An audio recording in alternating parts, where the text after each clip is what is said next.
line is muted. You can unmute yourself by pressing *6 on your phone. I can't get my headphones to work. Yeah, everything's working on my end. So I think sometimes TalkShoe starts early. So no, you sound good. You got connected up okay. Yeah. I've got you clear. I can't get my son's headset to work on my laptop. So yeah, it sounds fine. It sounds absolutely fine. So let's get going with the show. So I'm going to mute you for right now, and you can mute yourself and unmute yourself by clicking on the microphone. But yeah, I've got it. Okay. Yeah, I won't be making a sound anyway. It's okay. Well, I'll just let you mute yourself and then unmute and when we get ready to talk. Okay. Okay. Let me see how I'm doing over on YouTube. See if my it looks like my live stream is working. And I've got 7 watching over on YouTube. Hi, Victor. Hi, Jaybird. Thanks for joining me. It says we're coming in loud and clear. So let's get the show on the road, folks. Power to the truth. Welcome to Campfire Chats with Margo. This is September 6, 2018, and I'm your host, Margo, from margoshealingcorner.com. Tonight, we're discussing abrupt climate change, extreme weather, near-term human extinction, and other topics that are related. If you'd like to call in and talk with us, the number is, this is in the U.S., 605-562-0444, and the call ID is 144-865, and then the #. Trolls will not be tolerated. Please keep political comments to a minimum. No hopium, which is hope plus opium, as we realize that any prescriptions or solutions to the climate crisis should have been implemented decades ago. This show is about you, your feelings, and how you're dealing with the great changes that are upon us. We're all in this together, so let's respect and support each other. And so I'm going to start with some news. Well, that's just so convoluted. Well, I'm going to start with some news. Well, that's just so convoluted. Whoever that is. I love you. Okay. Okay. I hope we don't have that going on all evening. But you know, last time I think it was a kid just playing around because, you know, they get on TalkShoe and they see a live show and they just come on in. So, and I changed the call to be PC, parental control, but apparently that doesn't make any difference. If they call in on the phone, they just call in. So I'd like to welcome everyone that's here. I have Robin Westenra with me from New Zealand, and I have David from the UK, and then I've got a couple of more guests over here on TalkShoe, and so I'd like to welcome everyone. And then over on YouTube, I've got 14 watching, and so we're just going to go on. What you see, I have a slideshow going. This is the sea ice that I've recorded for the last... My life is just so convoluted, you know, and it's just so convoluted when you put a la gaggy.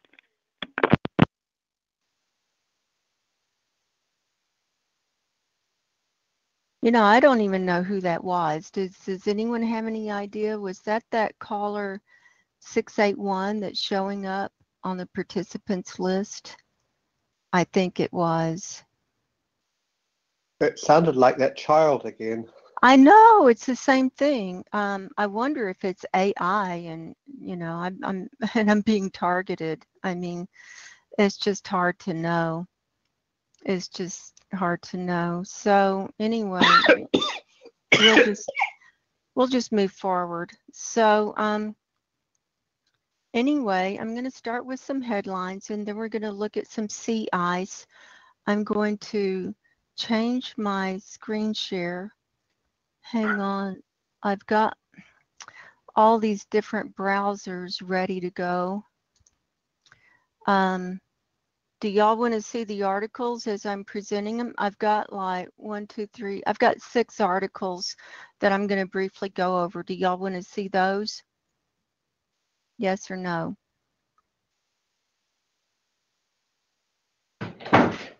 Well, no one's voting, so I will share. I will screen share my articles since no one's voting. See if I can get the right one. I think that's it. Yeah, here's the first article. A US/Russian Arctic expedition heads to one of the fastest changing parts of the Arctic Ocean. This is from the Independent Barents Observer from August 30th. And here's a picture of the ship that's going out. And it's an expedition between the US and Russia. And it's a polar expedition. It says more than 50 oceanic researchers are on board Russia's polar research flagship, Academic Tryashnikov, as it makes its way towards the Laptev Sea and East Siberian Sea. The ice has not only become thinner, but also less strong, which we know. We've been watching it all summer. It is much easier to break with a ship, says Rob Rimber. He is assistant professor at the University of Alaska Fairbanks and a key facilitator for the Nansen and Amundsen Basins Observable Systems, or NABOS, expedition that currently is sailing into Russian East Arctic waters. On board this ship are researchers from several countries.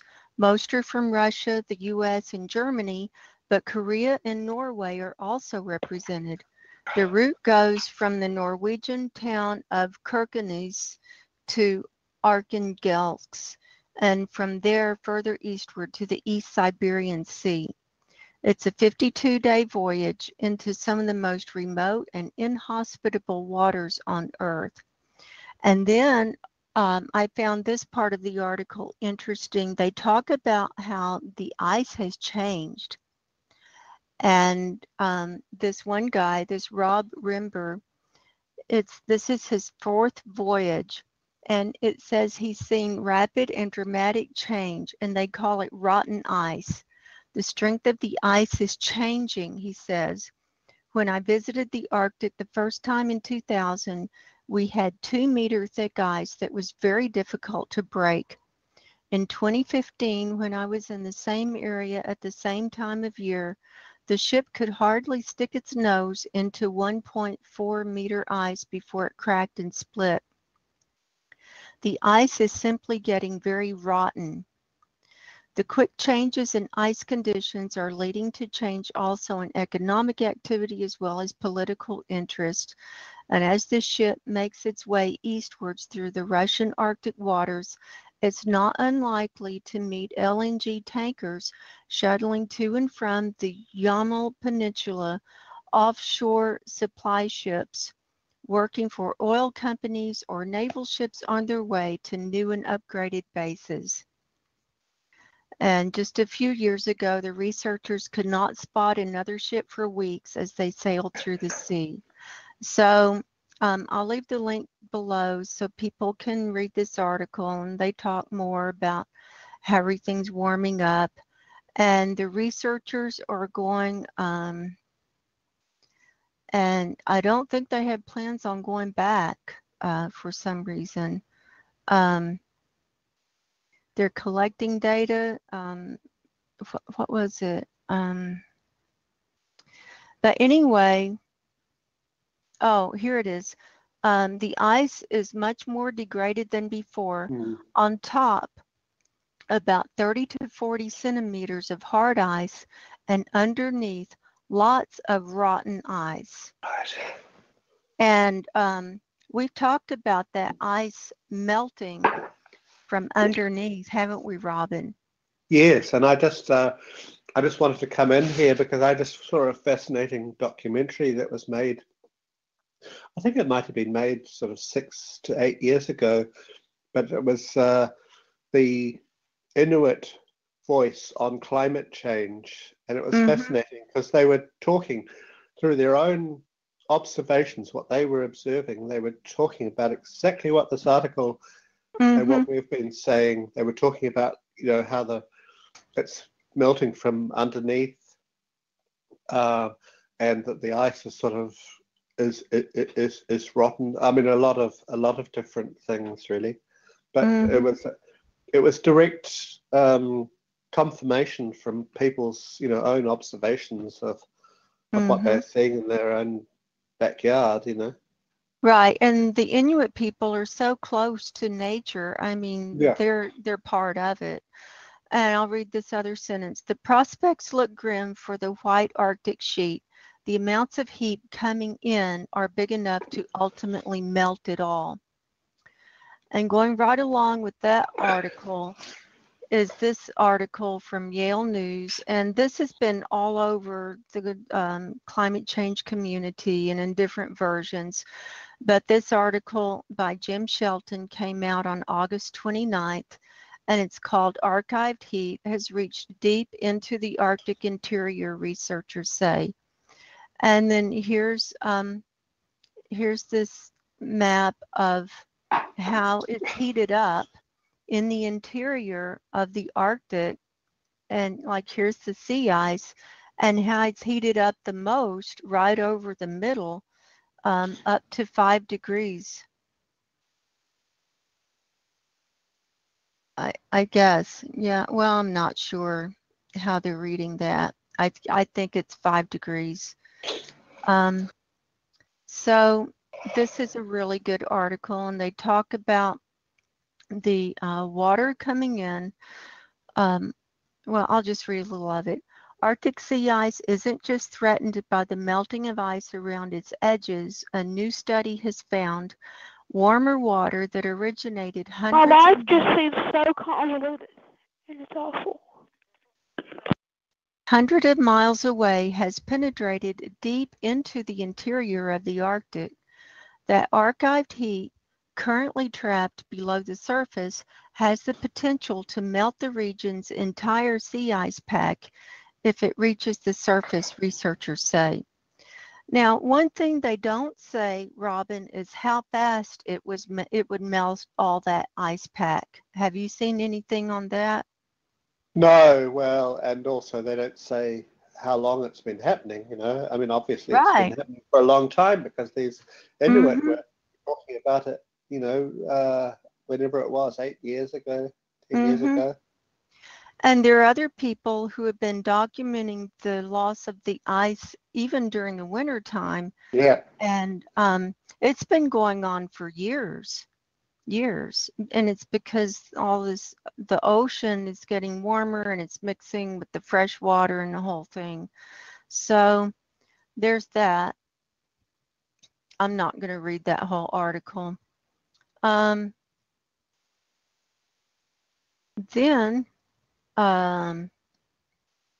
here's an interesting article from India Today. This was from August the 30th, and it's about ozone depletion. Wow. Caused the largest ever mass extinction, finds study. Facts on the 5 extinction events of Earth. And we're going to be talking about some of this with Dave today too, as we're talking about volcanic activity and earthquake activity and how it all, you know, depletes the ozone layer too. And I'll just read a little of this article. The end Permian extinction event that took place 251 million years ago on Earth erased a staggering 96% of all species on the planet. The Kindred of Life by Anne Johnson Switz. The life of the Earth of animals had been cocked down by the International Renting Ship of the Community Comment by the TalkShoe Information Direct Show link. Well, isn't that interesting? Yeah, that was something about TalkShoe, yeah. This is just, it gets more interesting. I don't even know where I was.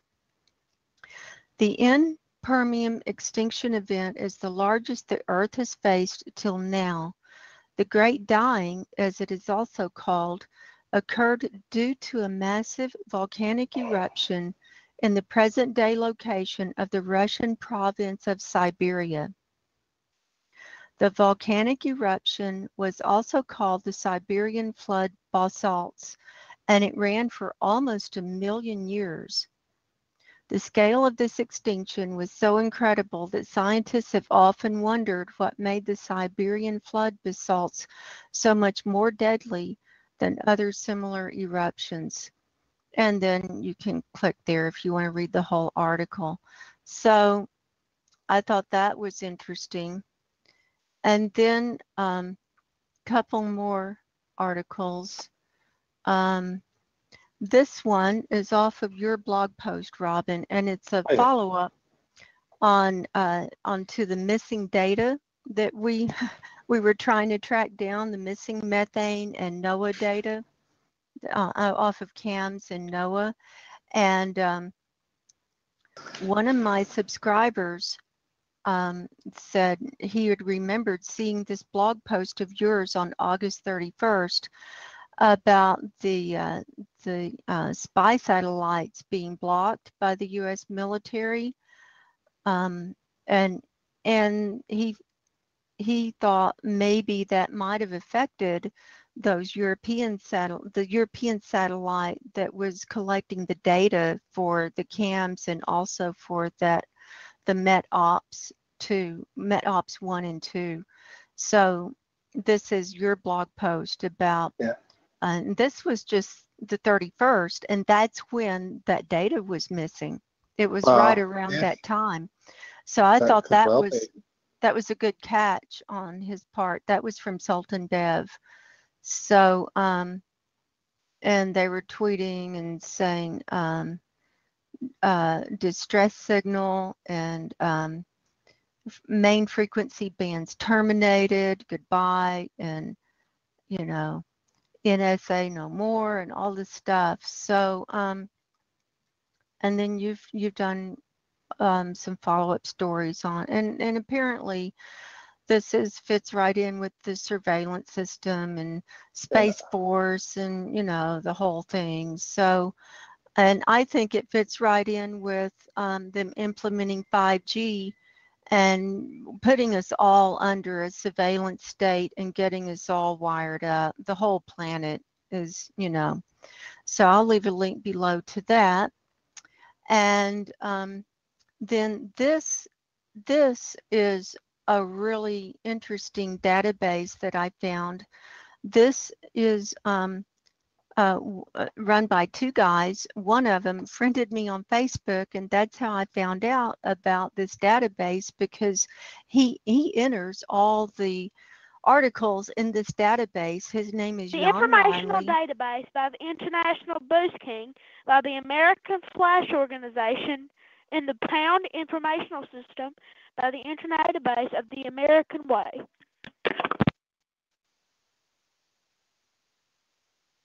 Well, this is just getting more interesting. Anyway, this database, there are over 40,000 entries of different articles on environmental change and climate change, and they're listed under all different categories. And he said sometimes the articles are listed more than once. That's why it's not really 40,000 articles. Some of them might be in different categories, so they might be entered twice. But this is like, if you want to go like to emissions, and just click there. And then you can search by your date and latest first or order by. And then here are all of these articles, and these are recent. So plastic trash is the latest source of greenhouse gas. Get ready for a major smoke event. Air quality expected to worsen before it clears up. Strange lakes are speeding up Arctic permafrost melt, and that's really bad news. And, you know, it just goes on and on. And so I'll leave the link below. And if you go to their homepage, he has an instructional video. Where was it? Yeah, he's got an instructional video on how to get started on this database and, you know, how to use the inquiry language. And his partner in this actually wrote the software program and designed this database. And so this is an example of how people are spending their time using the outer path. This is their outer path as they, you know, have come to the realization of where we're at. And this is how some people are spending, you know, I think it's very positive to spend your time this way, because this is archiving everything. And, you know, like here's one, humans, 5,996 entries for humans. And so, you know, here you go. And you've got 600 pages of entries. So I don't know how long Jan has been entering all of this data, but he spends time every day entering new articles. So hats off to you, Jan. Thanks for friending me so that I could find this. And then one more article, and then we're going to look at some sea ice and then get on with the show. This is from the Japan Times, and this came out today from Tokyo. And, you know, Japan just got hit with that typhoon, and they've had some earthquakes too. And this has to do with the Hokkaido nuclear plant, and it's on backup power after quake, reviving memories of Fukushima disaster. So that's not good news. So here's this Hokkaido By the nuclear gap power. of the informational system and the hold of the program for the informational system of the database and national wave system.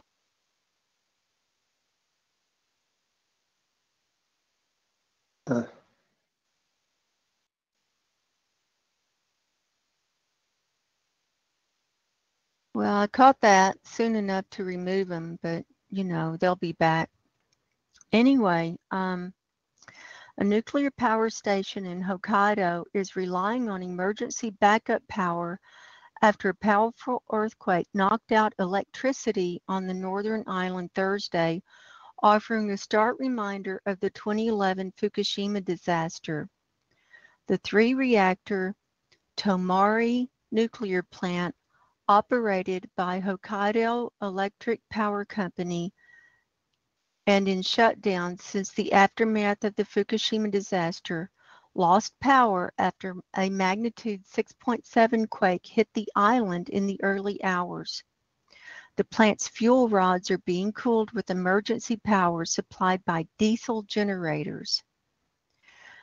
They're saying there are no radiation irregularities at the plant. The atomic regulator said the diesel generators have enough fuel to last 7 days. But they've shut down all fossil fuel plants, cutting power to all its nearly 3 million customers. So, you know, this is just the beginning of more of this kind of stuff happening. And we just had, earlier today, we had a very large earthquake off of Fiji. It was Dutch Sense registered it as an 8.1, but then it was downsized to a 7.8. and it was deep. It was over 600 kilometers deep. 9/11 was an inside job. Thank you. So, any comments on any of this? Anybody?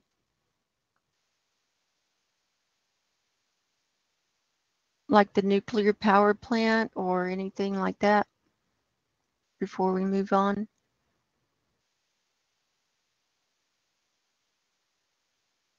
Robin, any comments? Are you there?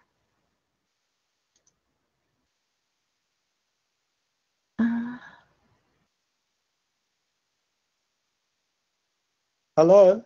Yeah, hi, Robin. Yeah, I was dropped off the call. Oh, how weird. Well, you're back. Hello? Yeah, can you hear me? I can hear you. Can you hear me? Robin? I can hear you.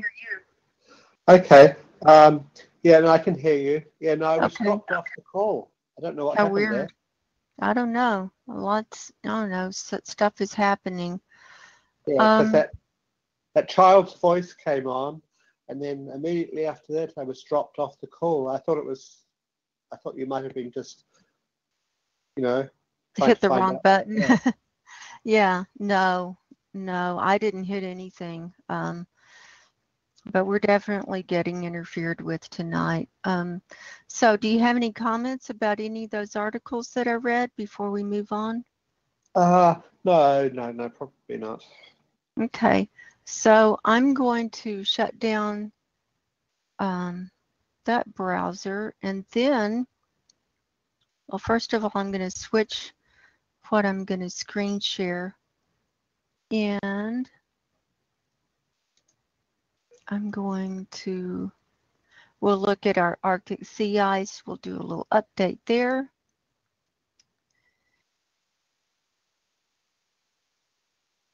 Okay, let me switch my screen share.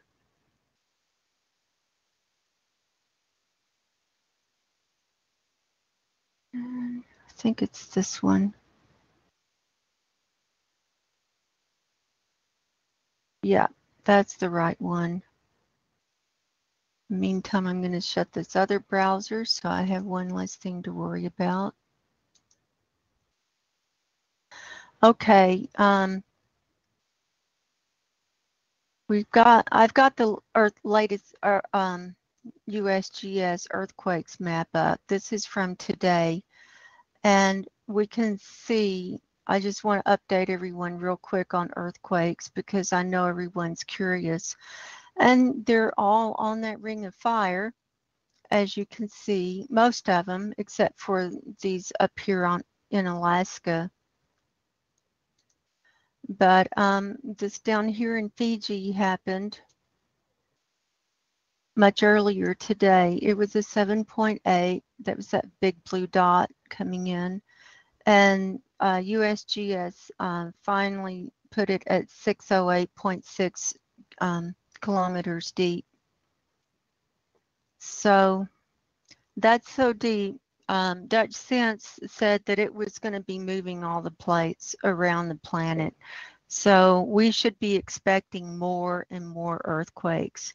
And then we've had lots of follow-up quakes after that in Fiji, and then up here in Alaska as well. And we're having some over here in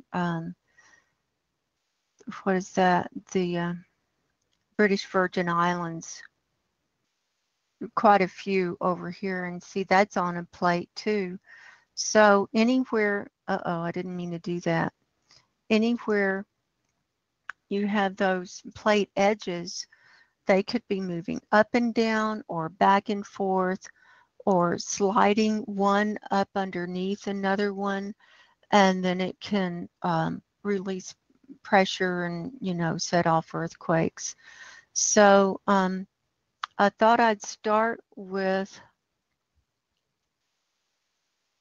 is this it? I'm just going to follow up with NOAA. It looks like the NOAA data is back online. This is the IASI sounding products where the data was missing. So when we go to methane, see, this looks more normal as far as the data that's coming in, what it looks like, except we do have large areas like these white areas, but it's not like before, is it, Robin? It's much more complete. So, you know, the data is coming back online. So for whatever reason, I don't know, we're just speculating as to why the data was down. I'm thinking it was satellite, that they just didn't have the data from the satellite. And it could have been like that article you said, some of the satellites were blocked and these weather satellites could, or the satellite with the weather data could have been one that was blocked. So, it's hard to know.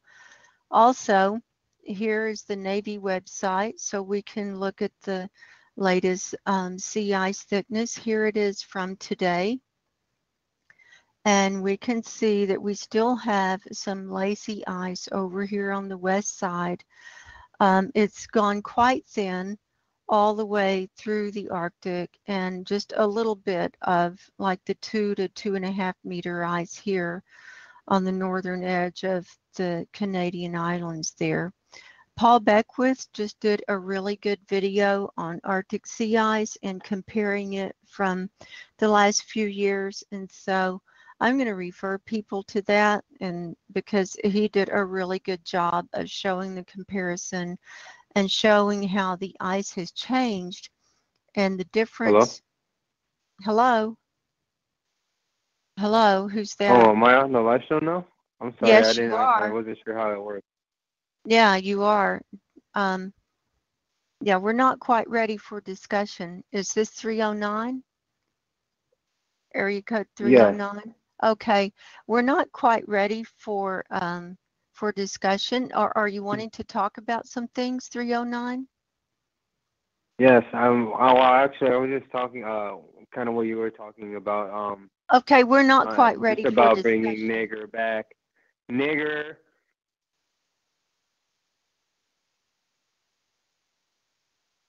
Well, we're getting all kinds of interference today, aren't we?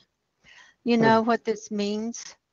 This means that this is a really, really important show. It's really important information with us to get this much interference and this much trolling. This goes right along with all the thumbs downs I've been getting on the last few videos, where I'll get 11 or 12 like within a 10-minute period of thumbs downs. So, I'm being targeted because they don't want this information out. This is important information. Well, anyway, what Paul Beckwith was pointing out was the difference between this year's sea ice and other years is that it's just kept getting thinner and thinner and thinner, and we really lost all of the old thick ice. And so as we head into winter, there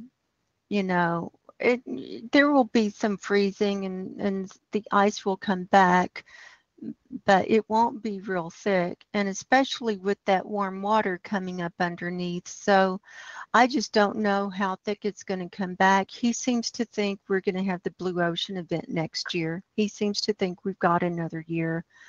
But watch Paul Beckwith's video, and you'll get the inside scoop on what he thinks. So now here's NASA Worldview. Let me refresh this and see how much data we've got in from today. Okay, we've got some missing. Actually, I want to zoom in since this is cloud-free above Greenland, I want to see what we can see on this ice down here, because this is where a lot of that old ice had lifted up and had melted, and it looks like we've still got an ice-free area over here on this northeastern part of Greenland. It looks like it's either refreezing or the water, the waves are pushing the ice up against the shore. You know, I can't really tell, but you know, we are getting ice back against the shoreline here, but it's still broken up in places. You know, there's your sea ice. That's what it looks like. So that's not thick at all. It's quite thin. And we had those storms that were, you know, some people thought they were cyclones, but they really weren't. They ended up to be storms. So here's what the sea ice turned out to be after those storms up here. That's as close as I can get. We have large areas of open water, and this is quite a rare view that we can see without any clouds on this northern area. Normally there's clouds covering up all of this, but this is from today. And that's one thing that Paul Beckwith mentioned in his interview with Jennifer Hines, that I've not heard from anybody else, and that was about that these storms would cause increased wave height and also mixing between the fresh and the and the salt waters. Right, and then that will cause the melting, and it'll cause the ice to disperse even more. And so you can see the dispersal. You can see, you know, I mean, when we looked back last week, we didn't have this much space, this much open water between the ice. Where is that, Margo? Can you just zoom out a bit? So I can see where that it's is? right inside the 80-degree north latitude, up in that northwest quadrant. Normally that's covered with clouds right there. So that's why I kind of picked on that area. And we can see over here the same thing. Here's the ice edge, that very lacy ice edge. This is what we saw over here. This is that lace. Remember that from So there's that lacy area. That's what that looks like. So that's the sea ice. So, and here we're looking through clouds. And so as we're coming to the end of the big melt season, you know, we'll be watching what we can, of course. We'll be losing sunlight up there, and after, you know, in a couple of weeks, we won't be able to see anything on NASA Worldview up there because they won't be getting any sun. And so they have to have sun for the satellite to get an image. But we'll be switching and looking at the South Pole. And I've already got some stuff lined up to look at the South Pole that we can be watching. Can I just come in because I've got a thought of my own? What? Can I come in just for a moment? I've got a thought of my own. Yeah. I mean, it might be a bit of a misnomer to talk about the end of the melt season. I mean, to all intents and purposes, if we could see, you know, when it's dark, which we can't, I mean, it would show, you know, that it's covered in ice, that it's all remelting. But of course, that process is happening, you know, from below all of the time, and I would guess right into winter. So, you know, I think that has to be called a bit of a misnomer, really. I think so. I think we need to rename it. I don't know what to call it, but maybe we can say the main melt season, maybe. the traditional melt season. You know, the end of You know, usually it's around the fall equinox, around the 20th or something, you know, September 19th or 20th is what they say. But we can see there are patches here that are cloud free, and we can see there's a lot of space. You can see the water through those ice pieces. And, you know, that hole right there is at 87 north latitude. And it never was, but you can tell now that those aren't milk pools. No, oh no, no, those aren't melt pools. There's nothing to hold the water. It's just going right through, and it's melting from underneath and you're from getting on top. and you're getting a mixing of salt water Mm-hmm. and fresh water. I think that's very Right, important. You know, that wasn't right. happening before. And that changes the freezing temperature. Yes. So,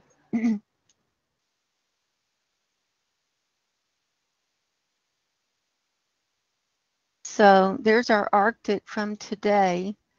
If you want to look at yesterday, and I haven't done a climate cast update in over a week. I need to do one of those. But here's that western edge again of the ice. See how fragile it is? Yeah.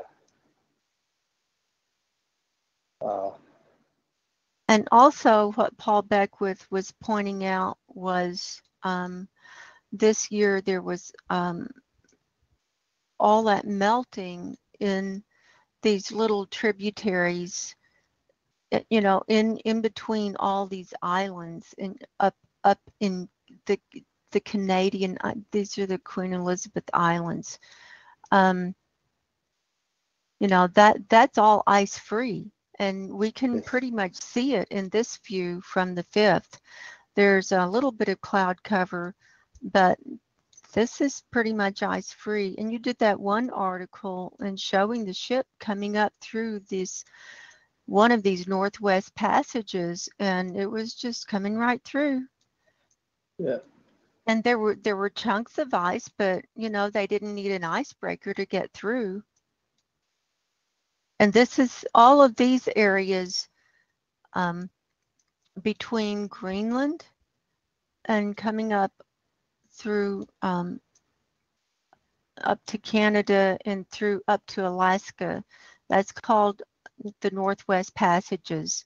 And so they've got a lot of different routes that they can take, just depending on which way they want to go. And this is part of the Arctic becoming ice-free. So, oh, we're missing data from yesterday. Here's the 4th. Look at this huge open patch. Yeah. That's Novaya Zemlya there. And there's like no clouds there. And that water is quite warm. And if we hop over to Climate Reanalyzer, we can look at, this is the 2-meter temperature anomaly where it's so much warmer. This is the air temperature that's so much warmer. But if we look at the sea surface temperature anomaly, you see all around the edges of Russia. Look how dark red that is now. Even that East Siberia ice shelf. So, you know, it's got to be releasing methane. It's just got to be, I'm thinking. Any thoughts on that, Robin? Yeah, well, I think it was about the only good thing that Robert Scribbler did in his videos the other day was point out that actually you can find a layer there which shows where all the fires are in northern Siberia.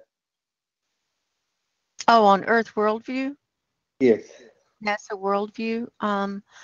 Yeah. Fires and thermal anomalies. We can actually turn that on. And yeah, and what the red things, all those red dots. Do you see them? Is that what you're talking about? Yeah. I They're all can't these see red them at the dots. moment, but They're hard to see because they're like little pinpricks. yeah. But yeah, But, it's showing. so he was getting fires. it around the wrong way. He was sort of saying that there might be ozone because of the fires, but I mean, fires just don't burn in that part of the world. There's no trees. There's no forest to catch fire. But if ozone is coming out of those, not ozone, methane is coming out of those Right. lakes and things and out of the permafrost, and that's going to catch fire. Right. Yeah, that tundra can, a lot of that is really moist, and so methane is just really spewing up out of that tundra, and that can catch on fire. And with a fire, it can create surface level ozone that you'll see. Yes.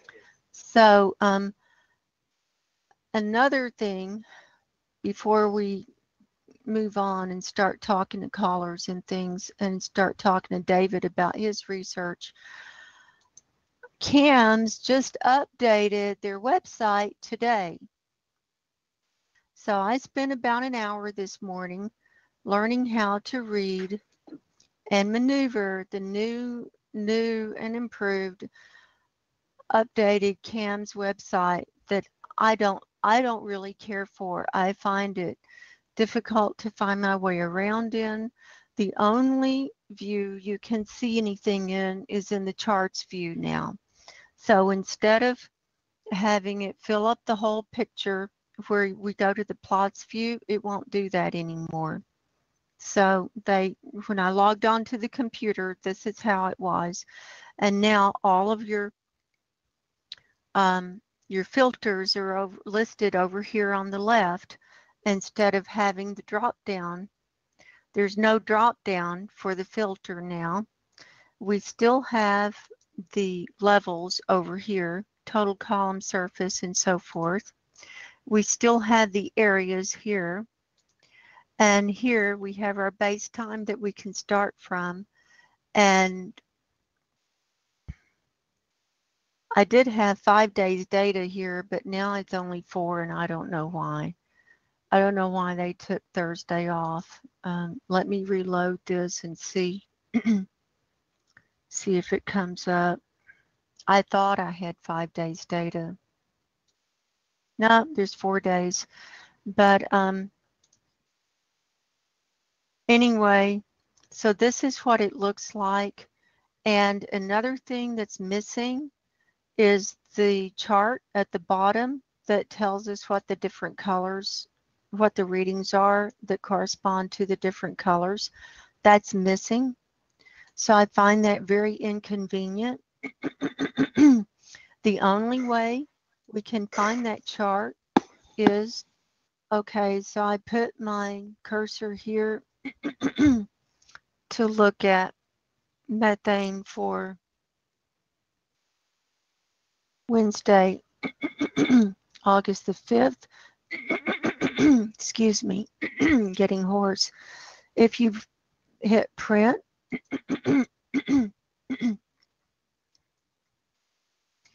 it creates a PDF file that you can blow up or download or zoom in and look at in detail. It's a nice PDF file. And so this is the base time was from Sunday, but it's for Wednesday the 5th. And this is actual data that they had. Here's the methane from the North Pole view, and here's the explanation chart at the bottom. And that's the only place that chart is going to show up is when you go to the PDF view. And then it says methane at surface, parts per billion.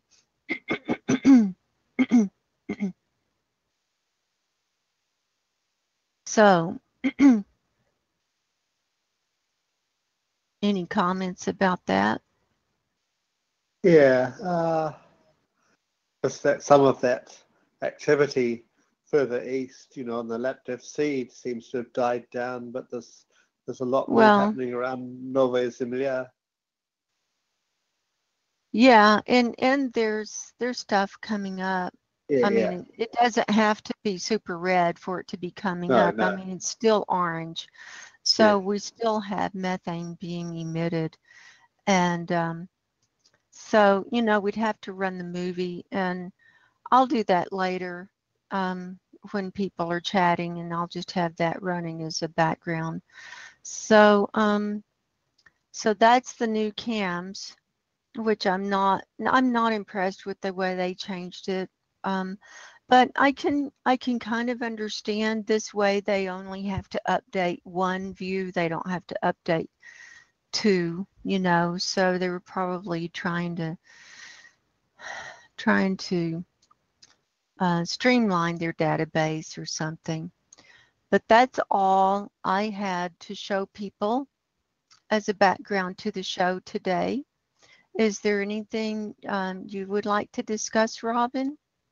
Any Yeah, no, not off news or anything? the top of my head, but I would highly recommend that people watch that that documentary about the Inuit, because there's nothing like getting it from the mouths of people who are directly affected. Right, from the ones who were experiencing it. Okay, looks like I'm gonna pop over and see what's going on on YouTube. I have 31 over on YouTube. Okay.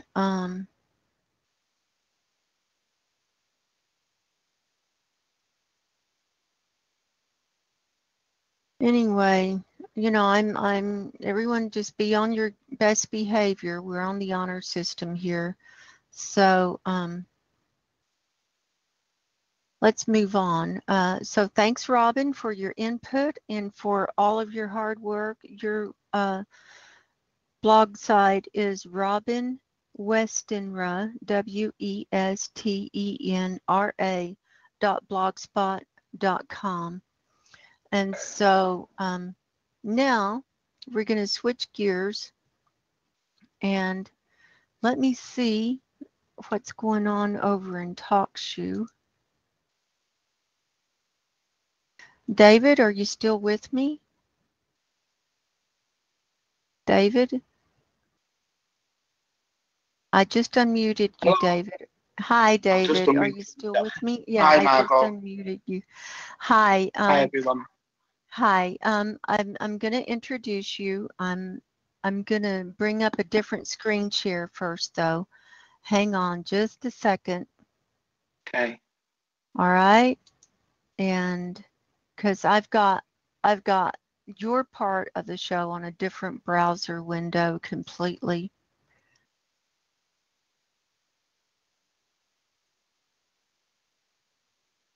I think that's the one. Yeah, that's the one. All right.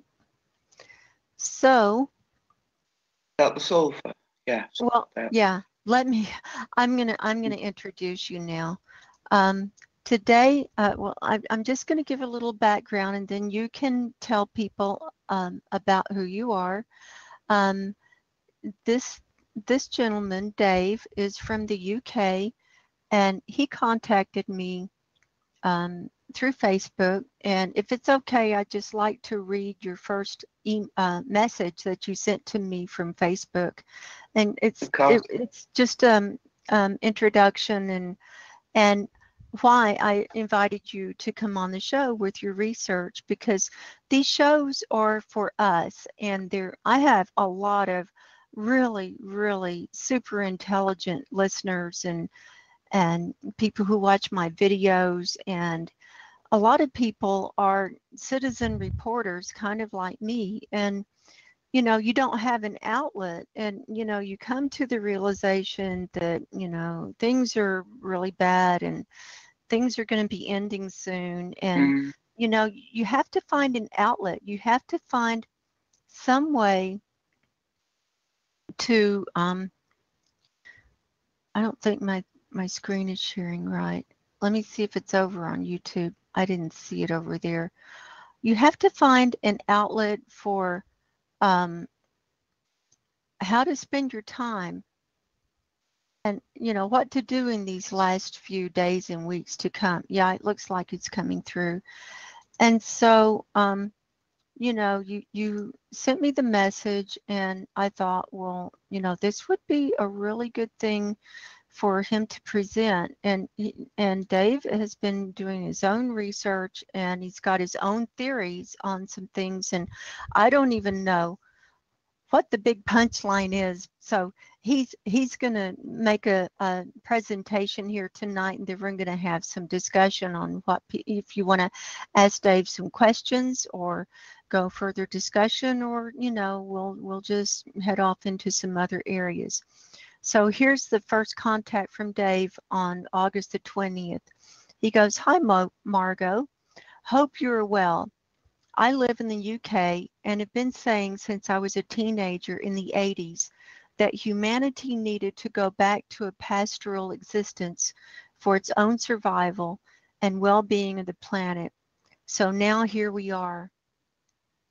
I predicted what we're now witnessing, the rapid climate change as the weather patterns start to behave chaotically as we move from one steady state to the next. There's so much stuff we could discuss, but what interests me at the moment are the possible negative feedbacks that the Earth itself uses to try to keep the balance. The polar ice cap, for instance, which acts as the planet's thermostat, converting all that extra heat generated by greenhouse gases into liquid water, keeping the ocean cool. Totally in a serious mess when it's all gone. Will never come back. Then the Scandinavian forest fires caused by global warming, causing a dimming to give us an extra year of ice. Here's something I myself have just discovered that may be of interest to you, Margo. As you know, the rising sea level could have all sorts of effects on the Earth's crust. Have you considered the very unusual earthquake swarm in Lombok, Indonesia? It is right next to Mount Seemorerocks and Mount Rinjani. I don't know how to say it, Rinjani or Rinjani, which are Rinjani, okay, which are highly regarded as causing the mini ice age from 1257 onwards. Is this another of Earth's defense mechanisms coming into play? Let me know your thoughts on this. Take care. Bye for now." And I responded and said, "Hi, Dave. Thank you for following my work and your message. That's an interesting point that might be discussed on a campfire chat." And so then we've had a lot of discussion since then. And is it okay if I just read your next one, talking about your background? Is it okay if I just read that one? Okay. And so you responded and said, "Hi, Margo." And this is where we were talking about you coming on the show. And I said I didn't have time to do the research, and I really, you know, am focused on my own projects. But if you wanted to do the research and come forth and present it on a campfire chat, that would be great. But I said just make sure that that you're not one of these global dimming people, and, you know, going to be talking about global dimming in the next ice age and, you know, stuff like that. And so, you know, you agreed, and so all this stuff. So you said, "I'm not an academic, just an ordinary bloke with a very analytical mind. I take in information and follow things through in my mind to their logical conclusions. I've always had a very keen interest in meteorology and a love for nature, and consider myself quite knowledgeable in this area. I do think the grand solar minimum may have a cooling effect of 0.5 degrees C over the coming decades, but this has nothing to do with short-term human-induced rapid climate change, so I wasn't thinking of including this in my presentation."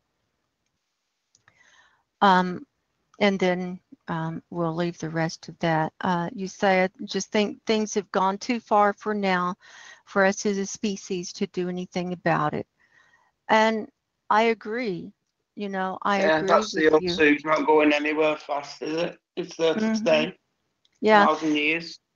And then in another message you say that the disruption of the jet stream is causing all this different warming and cooling, and that you think we're going to have a harsh winter in the northern hemisphere, bringing extremely heavy snowfall, and all of this. So with that, I'm going to turn the floor over to you, and I have the websites ready to go for us to look at your research. So welcome, Dave. Thank you. You just covered half of what I was going to say. Oh, well, but we're going to discuss it, and we're going to show these articles, and we're going to talk about the connection and how. First of all, let's find out a little bit more about you. I don't even know how old you are and how you got into finding out about abrupt climate change, and this and that. Let's just do a little background on who you are. Well, I'm 49. Okay. Yeah. It's just like I say, I take information and I sort of predict what's going to happen. And this is what's happening now is exactly what I thought would happen. Now, do you get intuitions about this, or do you just take data and look at it and think about how things might happen from the data that you see? It's just my thought process. Okay. Now, do you have a day job that you go and do? I'm presently seeking work at the moment. Oh, okay. I'm a shop manager for a long time. You're a what shop manager? Betting shop manager. Oh, okay. In the gambling industry. Oh, okay. Yeah, we have gambling here in Nevada. So yeah. So I don't think you have betting shops in the US. Yeah. So do you have a science background, or you've just been interested in it, or just curious about that? I did applied physics at university. Mm-hmm. The barren island of Nunavut. Hello. Oh, we had some more interference. What was that? Yeah. That was crazy. I've just thought it interesting in all sciences. So let's look at a couple of these articles, and let's figure out where this Lombok area is. I had not heard of it before you mentioned it to me. And I can't quite remember how I put the things together. Okay. It's Well, that's all right. You sent me this really detailed article, and I kind of like got lost after the first paragraph, but and then I found the Wikipedia version, which was much easier. But this says the 1257 Seemorerocks eruption, Lombok, Indonesia, the single greatest stratospheric gas release of the Common Era. And I'll just read a little bit of this abstract. Large explosive eruptions inject volcanic gases and fine ash to stratospheric altitudes, contributing to global cooling at the Earth's surface and occasionally to ozone depletion. The modeling of the climate response to these strong injections of volatiles commonly relies on ice core records of volcanic sulfate aerosols. Here we use an independent geochemical approach which demonstrates that the Great 1257 eruption of Seemorerocks, Lombok, Indonesia, released enough sulfur and halogen gases into the stratosphere to produce the reported global cooling during the second half of the 13th century as well as potential substantial ozone destruction. And it says major trace and volatile element compositions of eruptive products recording the magmatic differentiation processes leading to the 1257 eruption indicate that Mount Somulus released 158 plus or minus 12 what was that? Teragrams of sulfur dioxide? It equates to 150 billion kilograms.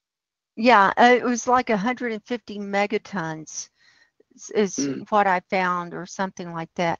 And then there was a bunch of chlorine and bromine that was emitted too.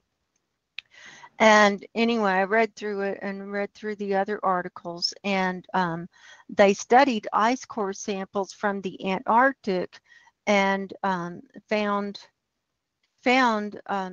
huge deposits of these gases in the ice core samples, and they actually found shards of glass in the ice core samples that was from this volcanic eruption.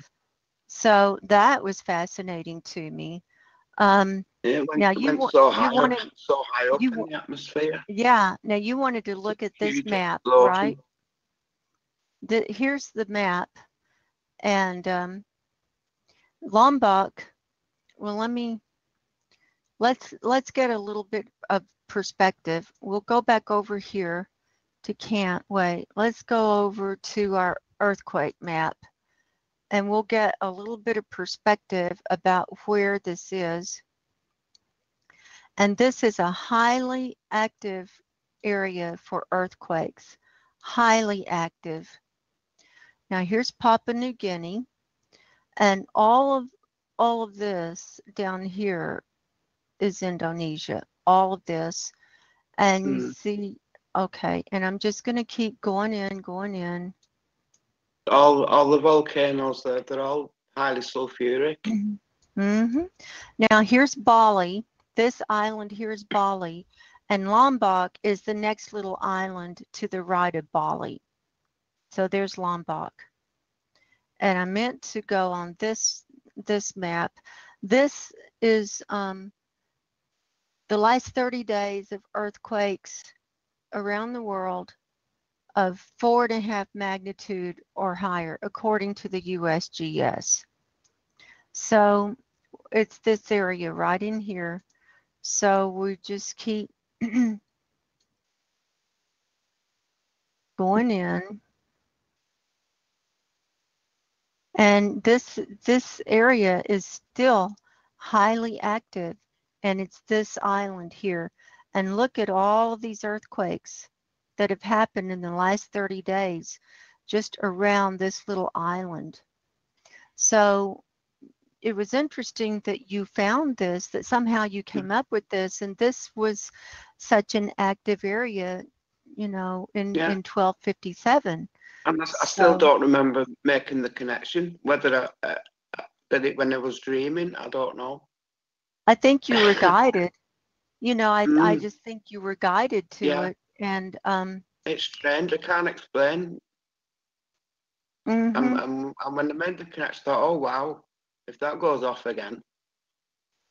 And this was so big that it blocked out the sun all the way around the world. All the way around the world. I read in another article, they think it may have, all that material may have been ejected in just one day. Really? 150 billion kilograms in one day. Now here's a picture of it, and here's where that big caldera ended up. The volcano collapsed in on top of it, so now it's like a big caldera. But it's there's something still going on there. It's still so active on that whole area. And so this is worth looking at for people. And I know that whenever I run cams, that's always an area that sulfur dioxide a lot of times we see red coming up out of there. All along the chain, the sulfur flying out. What? As if something's gonna, all along the chain of islands, there's sulfur flying out as if something's gonna give. Mm-hmm. And here's a picture of that caldera. So it's like a lake down inside it.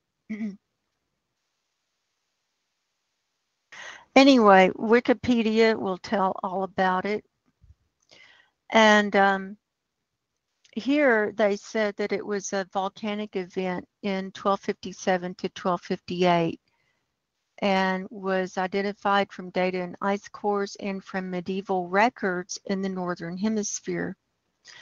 And also in these medieval records, they found like the next couple of winters were really bad, and like the summers, they never really had summer.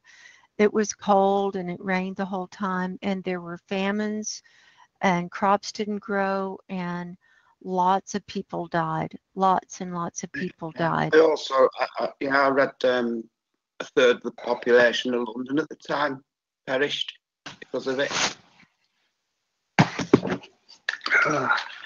Yeah. And here's some more information about these earthquakes that have happened recently on Lombok. And they're quite large. They're not nothing. Like in July of 2018, there was what was this? 6.4.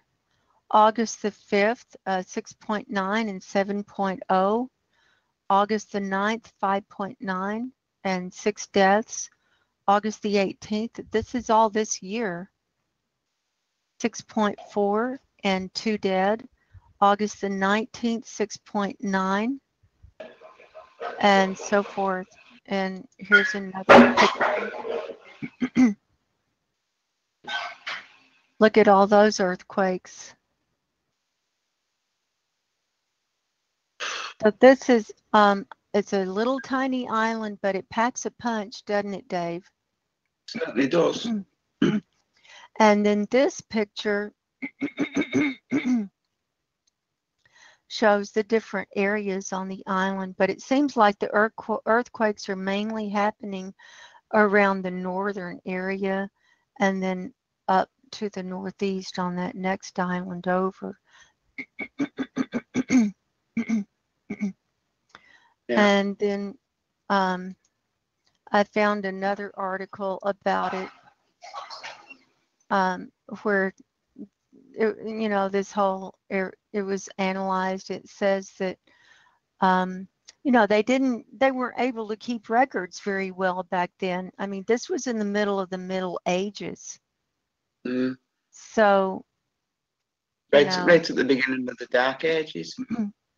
Mm-hmm.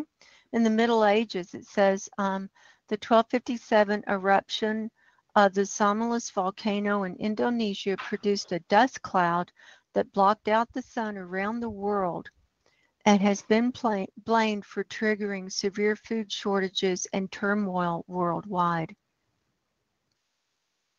But analysis of nearly 200 medieval manuscripts, as well as tree ring and ice core data spanning more than 1,000 years, has revealed Seemorerocks may not be the ultimate cause of the crises, states Dr. Sebastian Goulet, lead author of the study of the Faculty of Science, University of Geneva, etc., etc. And they're saying that there were numerous indications of extreme weather conditions. So, maybe we're in some similar conditions as what they were having then. But it's going to be even worse now because of industrial civilization. I mean, there won't be any civilization left. Mm-hmm. And they said, should a massive volcano eruption occur in the next few years, its consequences for society might still be still difficult to predict as the world in which we live is in more vulnerable and more exposed. Yeah. So, so where were you going with all of this, Dave? Well, as regards to subjects of negative feedbacks, and the Earth trying to heal the damage that we're doing to it, i.e. trying to keep it cool. As the ice melts and the sea rises, you're going to get a shift of mass on the planet. So the land where the ice was will lift up, and there'll be more pressure on the tectonic plates, and it affects all the tectonic plates, and that's maybe why we're seeing more earthquakes. Right, those plates are going up and down and back and forth. If it sets a big sulfuric volcano off somewhere, like Lombok, which has done it before, then the sulfur dioxide will go up, right, and reflect the sunlight and cool the earth. So I'm just thinking, is it one of Earth's defense mechanisms?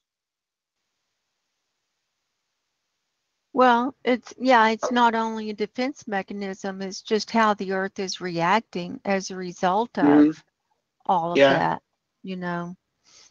But I think that the Earth will now what try we to saw here, I have sulfur dioxide up on cams, and we're looking at the beginning of this period.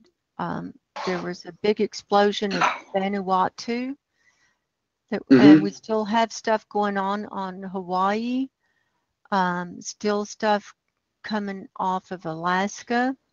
We still have that active volcano going off in Mexico, and now we've got stuff going on over here in Chile on the South American border. And then we have some stuff going on up here. Okay, you saw that? Did you see that just then? That big explosion, that's at Vanuatu. Yeah.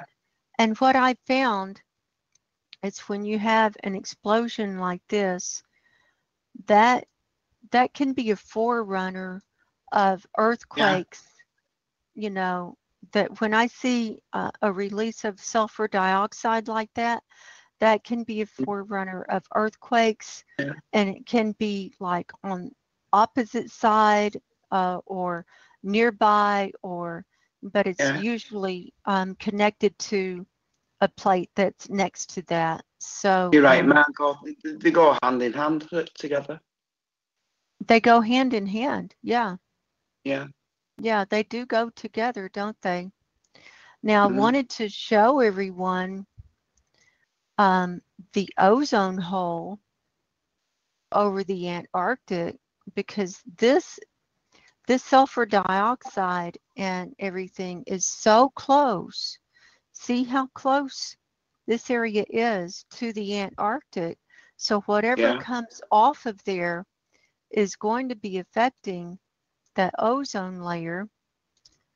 And okay, so we've got data for the 5 days, and I'm going to choose the Antarctic, and I am quite disturbed by this. I had a look at this earlier on today. Very worrying. Yeah, wasn't this something? This is the ozone hole over the Antarctic.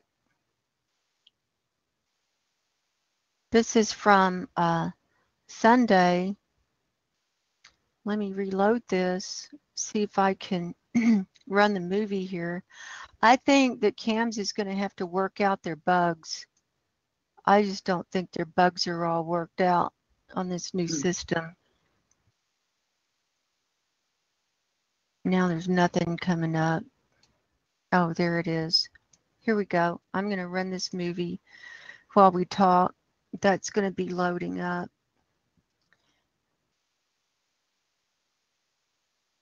But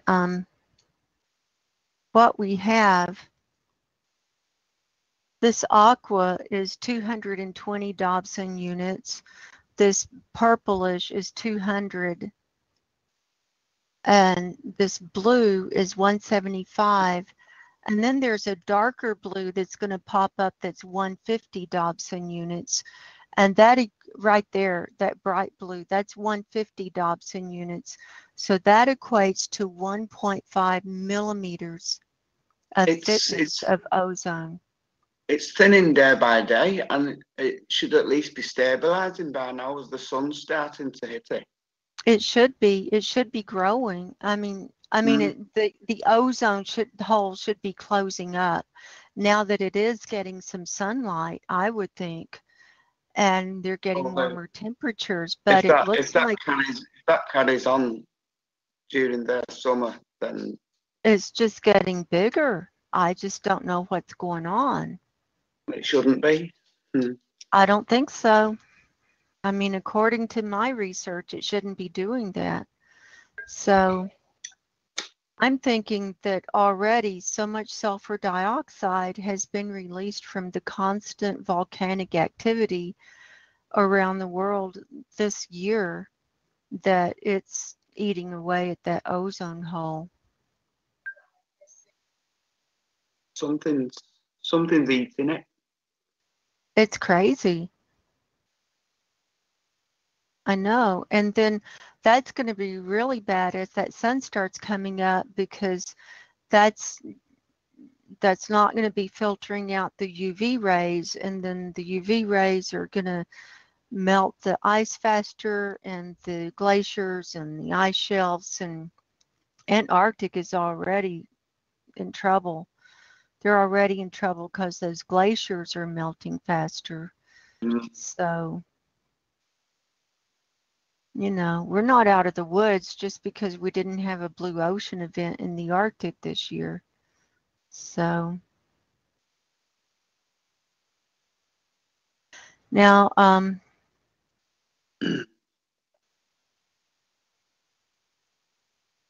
I'm going to pause that. And you sent me another article that you wanted to go over about the Gulf Stream. Oh, yeah. Yeah, let's go over that. And this is from The Guardian. And this was from April of this year. And it says Gulf Stream current at its weakest in 1,600 years. So you want to explain this to us, or you want me to give a little overview and then we talk about it? Or the reason I brought it up is because of the global warming is melting the Arctic ice, and that's causing the salinity of the ocean to decrease, becoming more fresh water. And that's impeding the circulation of the oceans. And if that slows down, then less heat from the equator is going to reach the poles, thus cooling the northern hemisphere. right. So it's another negative feedback mechanism. Right. If you understand. Right. And they've got a picture here of how the cold water is deeper and then the warmer water is on the surface, and that's what's driving these currents. And we can see that the warmer water is headed up to the Arctic. And so it's actually slowing down the current that it's called the AMOC, the Atlantic, I forget what it stands for, but it's the Atlantic current is that AMOC. Yeah. And it affects, you know, the creatures, the marine creatures and everything, because it changes the whole composition of the ocean. And so the chemistry is different, the temperature is different, the plankton aren't going to grow, the algae or the bad there's algae. There's a lot more to it.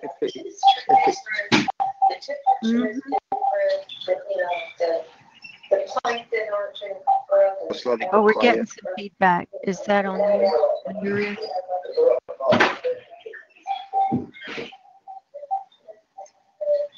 Someone's got the show on in the background. If they could turn that show down in the background, we've got some feedback going on. Someone's got the show on in the background. If they could turn that show down.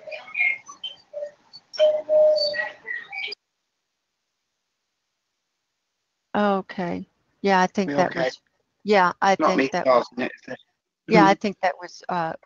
Robin accidentally had the show on in the background. We took care of that. So, what were you saying? Yeah, if it slows drastically, the oceans become stagnant. It doesn't mix the water up, so you get a lack of oxygen in the oceans, which is not good for marine life or any life on the planet. Right, absolutely. And the bacteria that grow in it release hydrogen sulfide. And that's believed to be responsible for the major extinctions in the past. Is the hydrogen sulfide coming out of the oceans. It may have been caused in the past by the continental drift. As two continents come together, it makes a shut, close the current off, cause the current to stop. Oceans become stagnant, hydrogen sulfide comes out, all life dies.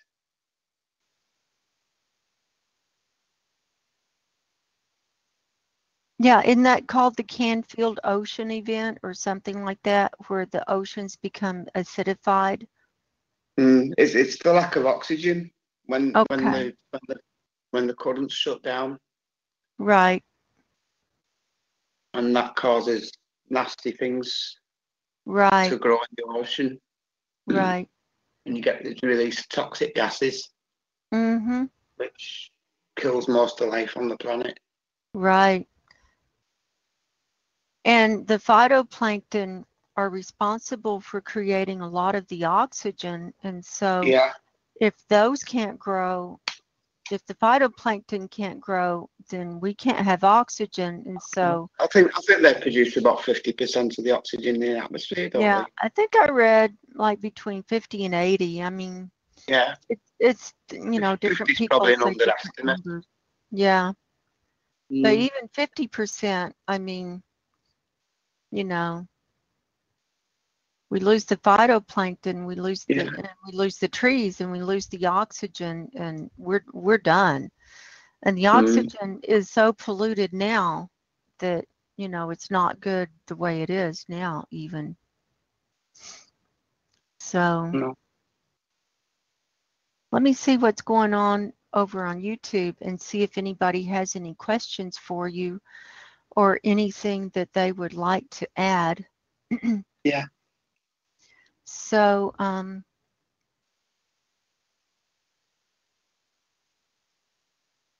let's see, does anyone have any questions or anything they want to comment on Dave's research?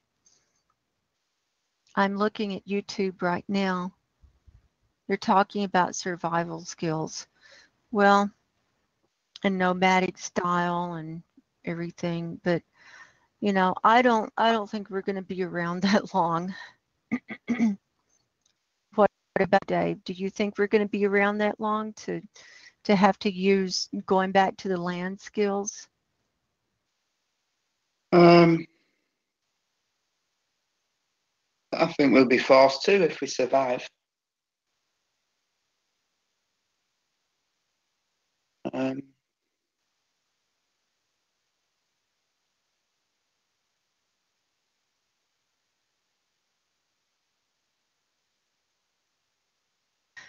Yeah, okay. I'm just looking at the live stream over on YouTube. I mean the live chat. There is a lag between what I stream from TalkShoe over to YouTube, and so there is a lag time on what's showing up on their screen. I have the USGS map up now, and that's what's streaming over to TalkShoe. So yeah, that's been not from TalkShoe over to YouTube. So that's what's up right now. So yeah, it's a lag. It happens. What can I say?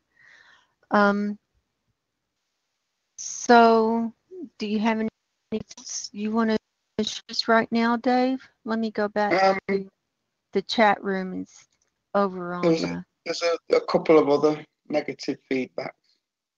Okay. What else? Well, the main ones, the albedo effect.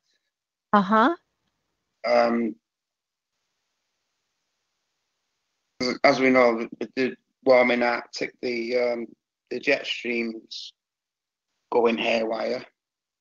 With the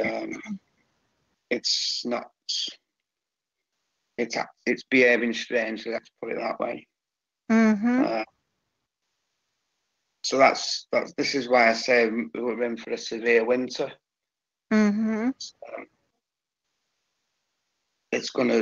Some areas are gonna get really cold this year, I think. And we're gonna get a lot of snowfall. As the Earth tries to increase its albedo effect. Reflect more sunlight.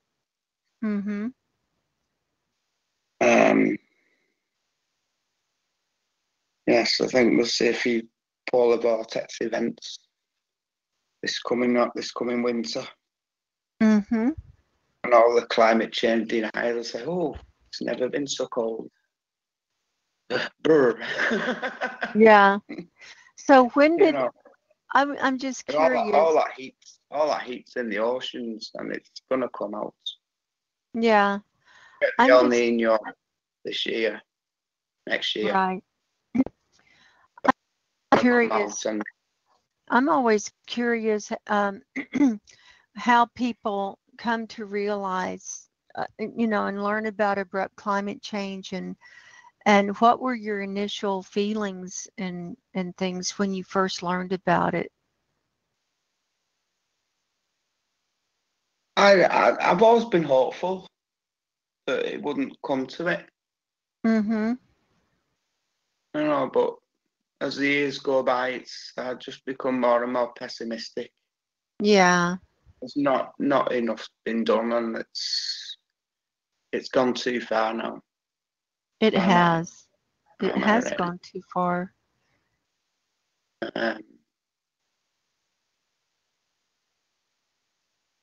Whatever we try and do now, it's just going to keep warming up. Right. The only question is how fast. Right. But the plants and the animals won't be able to adapt to it. No. And the humans won't be able to adapt either. No. The Earth's never experienced anything like this before, and it's 4 billion year history, has it? So do you have any family members or friends that you can talk to about this stuff? Or are you kind of on your own? I can't talk to my children about this. We're 2 children. You've got 2 teenagers.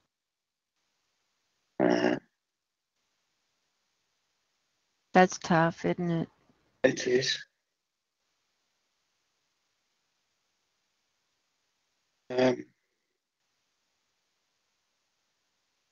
I get very down, Margo. You what? I get very down about it. Yeah, I know. But I'm glad that you've contacted me and that, you brought forth your research and are willing to come on and share and speak, because this helps.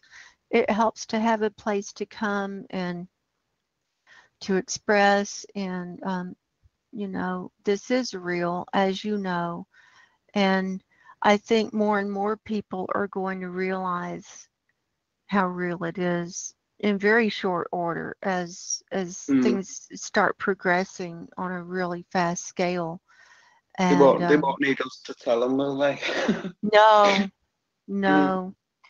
Listen, I've got Climate Reanalyzer up. Do you see that jet stream doing that loop up, that crazy loop up around Greenland and then back down? Look at that. Yeah. This is what we're talking about. See how it's coming down from the Arctic, and then it loops way down and then comes over Canada, and then it goes up and then loop-de-loop over Greenland and then back down, and then it's crazy. And it's only started doing that recently. And now it's doing it. And now it's doing it all the time. And here it's split. And here's it's not, a little one that here it's not split it's off. not it's not just a freaky event. It's there all the time now. It's not normal. It's not normal. And now see, it's going over the Mediterranean and zipping across. And look at this. It's the chaotic system. Yeah, there is no system. It's chaos. Oh, I wanted to show everybody something. I made a discovery this week. Yeah. This is on Climate Reanalyzer. If you come from home, the home page like this, then you got to get off of that home page to find this. Go to today's weather maps, and then go up to climate, and then click on. I've never looked at that. Daily reanalysis and sea ice maps, and then there you can look back through the years. This goes back to 1979. It goes all the way back to 1979 with data, and you can get the 2-meter temperature anomaly, or you can do maximum temperature, minimum temperature, sea surface temperature anomaly, sea surface temperature, and sea ice concentration for all those years. Isn't this cool? I wonder if that data's reliable from so long ago. Well, I don't know, but so here I'm just for an example, I chose sea ice concentration, and we can look at the Arctic or the Antarctic. So I chose the Arctic, and then we can look at August. Let's look at August of 2018, and you can do the image slider and go to whatever date you want, like that. Or if you push this arrow, it makes a movie. And it shows you for the last month, you can see what's gone on with the sea ice concentration. Isn't that interesting?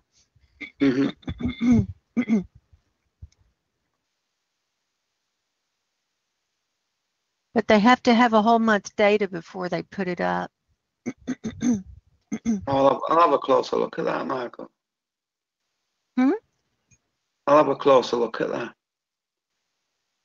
But that's a good thing to know. Now let's look back. And you hit that little square button, and that stops it. Let's go back to 2012, since that was that really low year. Let's look at August for 2012 and run that movie.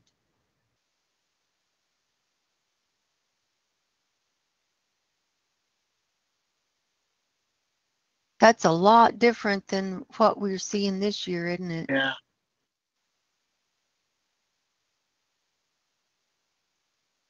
Yeah, the ice was much thicker. You can see it's all white in there. So the ice was thicker, but the edges, the extent came way in. And in fact, let's stop that movie and let's look at September. And that would be when it was at its lowest for that year. And let's run that movie.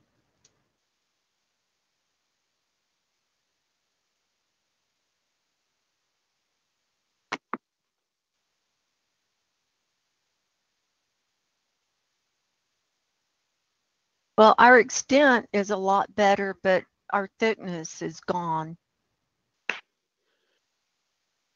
And then you see after about the 23rd, it's starting to grow back a little bit. That was the year it got going, wasn't it? Mm-hmm.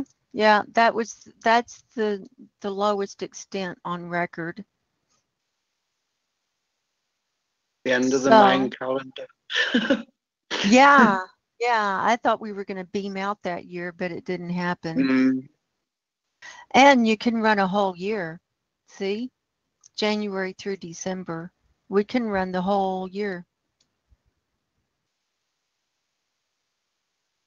That's full. Yeah, well, let me push the button. There you go. And it runs it day by day. Isn't that interesting? Look how far down the ice went, all the way down. Greenland's almost surrounded. I know. Look at the difference.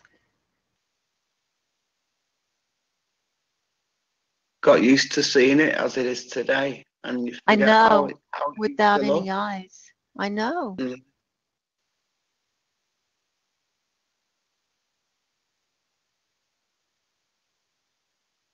Yeah, and the ice came all the way down on that northern edge of Canada, even.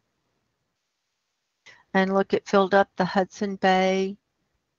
And here's Novaya Zemlya.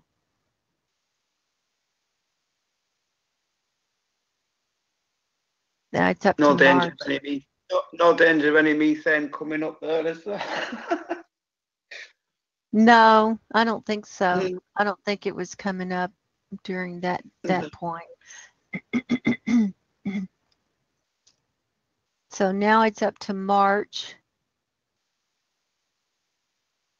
And so now it's heading into spring because, you know, the earth is started tilting towards the sun there.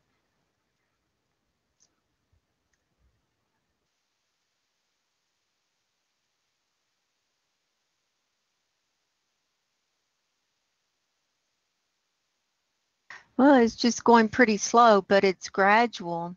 It's gradually going away, especially over here on that Pacific Ocean. You can see it eating away over there. See that? And now, starting in May, you can start seeing the retreat. So it melted fast. To have been that full at the beginning of the season.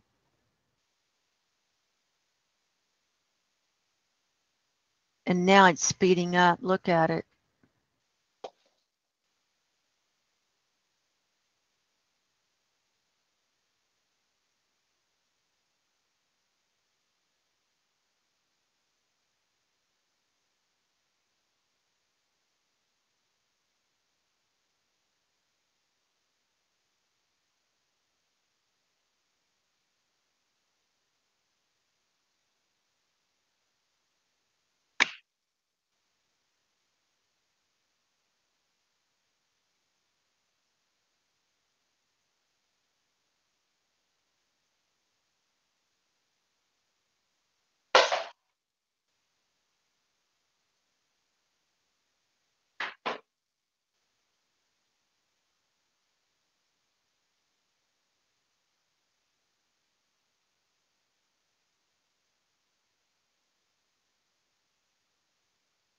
I see we have another one has joined us.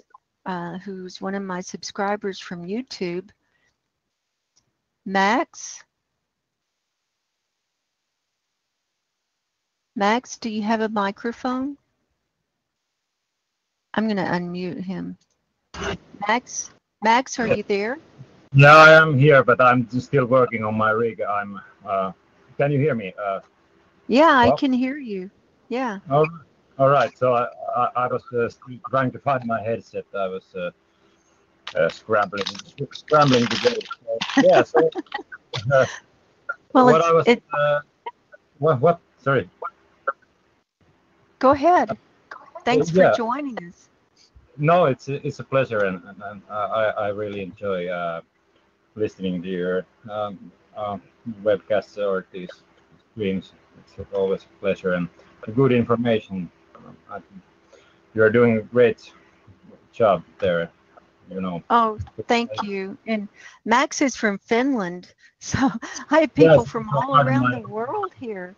Yeah. This is so much fun. I have all around the world. I have Finland, England, New Zealand, US. Global community. Yeah. So what's on your mind, Max? Actually today I went through the latest data from the Finnish Meteorological Institute, and of course, can you hear me? Yeah. So I went through the latest data from the Finnish Meteorological Institute. It's fmi.fi. If anybody wants to check it out, they have these in English.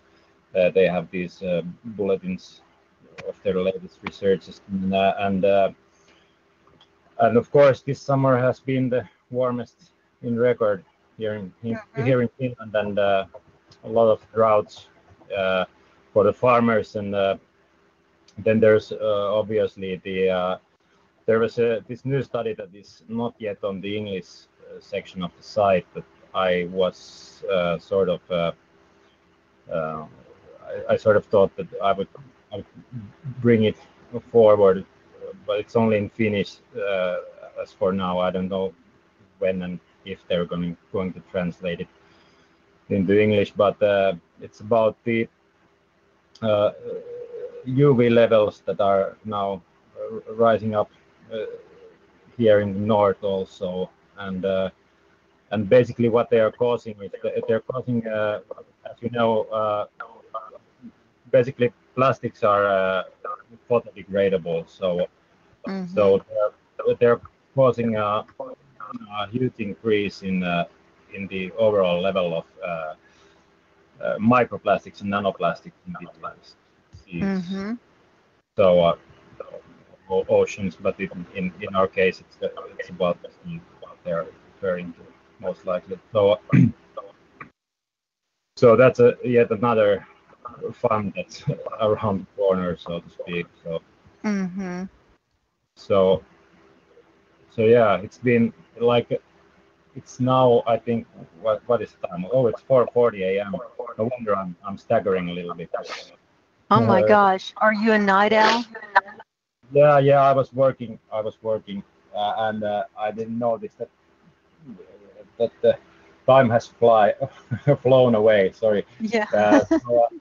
So it's almost like I can see my thermometer from here. It's like plus 16, 17 outside, and it's really humid, and it's almost like this, like what you might expect from in the tropics, like a tropical night. So wow. I've had my ventilation on. You can probably hear it in the background because I'm now using just my laptop and the built-in microphone. So basically, I've had since May. I think since May I've closed my windows. I mean, not the operating system, but the actual windows in my cabin. No. 4 or 5 times during and they're still. I have this full ventilation, like one fan is blowing in and the other one is blowing out, because I don't have an AC unit here, because having an AC unit was sort of a luxury, up to a few years ago. So it's the same thing. seems to be happening everywhere. That you need basically you need this all sorts of basic techno fixes to to barricade yourself from the that's unraveling in the. I know you need more and more. Yeah, so I'm just waiting to get those those rifle slits installed instead of my windows. That was just a poor joke, but anyway, it's basically like I don't know what's going to happen next summer, but if it's going to be a summer like this, I will most definitely I will probably just have to save some money for a proper air conditioning. Well, Max, what are your thoughts on what kind of winter we're going to have in the northern hemisphere? Well, I can say this for I used to go. I was really enthusiastic, cross country skier at one point and stuff like that. So I used to go outdoors a lot, and now and of course I still do. But the thing is that for example, for cross country skiing, it's gone like the whole season like starts in January, maybe February, if even in then. Like there used to be like this natural snowpack that you could just use. You wouldn't need any, machine-made tracks or anything. You could just ski through the forests here. I live quite well, basically next to the one of our southern national parks over here. So yeah, basically it's turned into this foggy kind of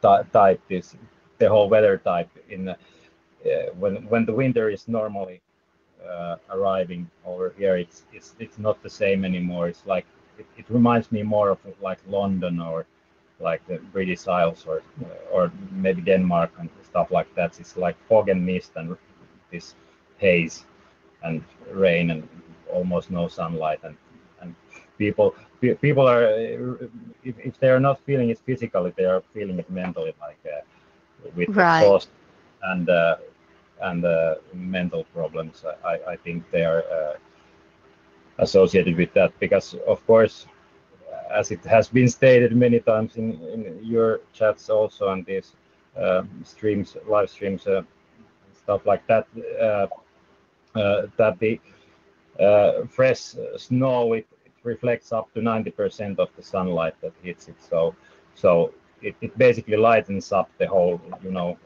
Even if it's like pitch black dark, it's still a little bit brighter than dark since the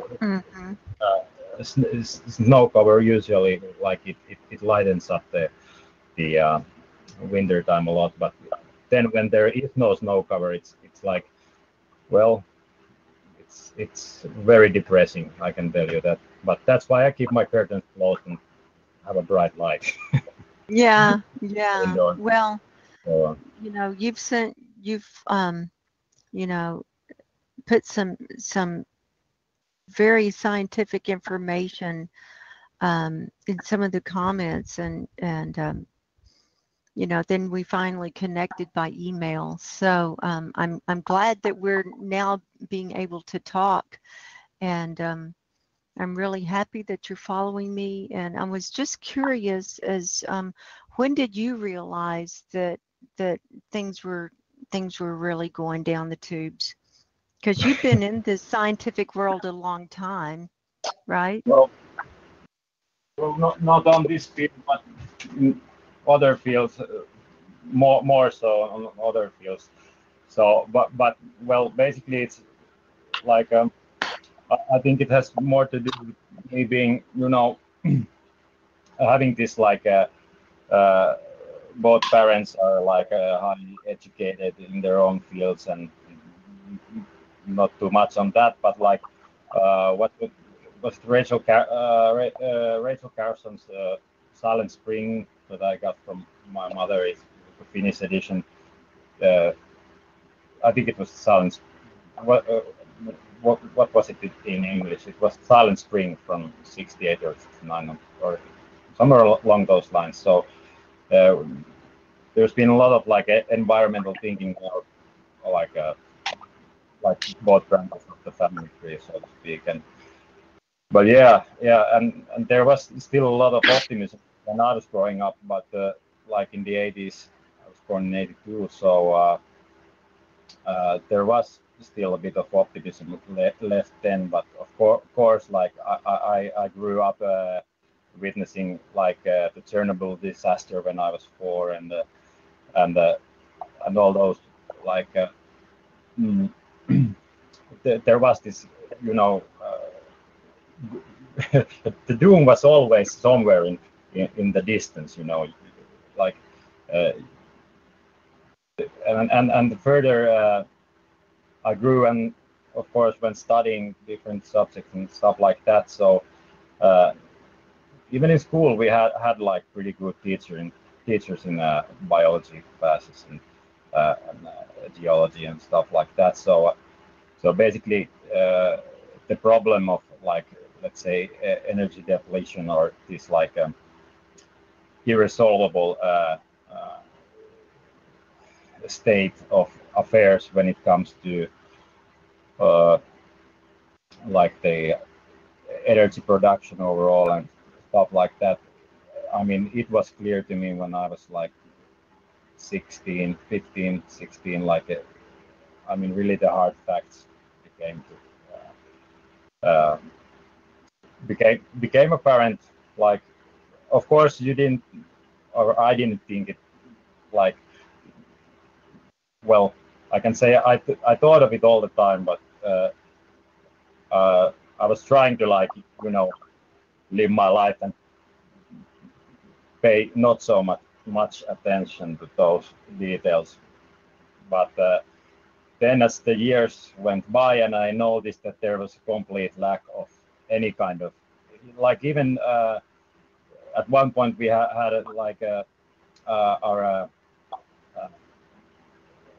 our minister of ecology.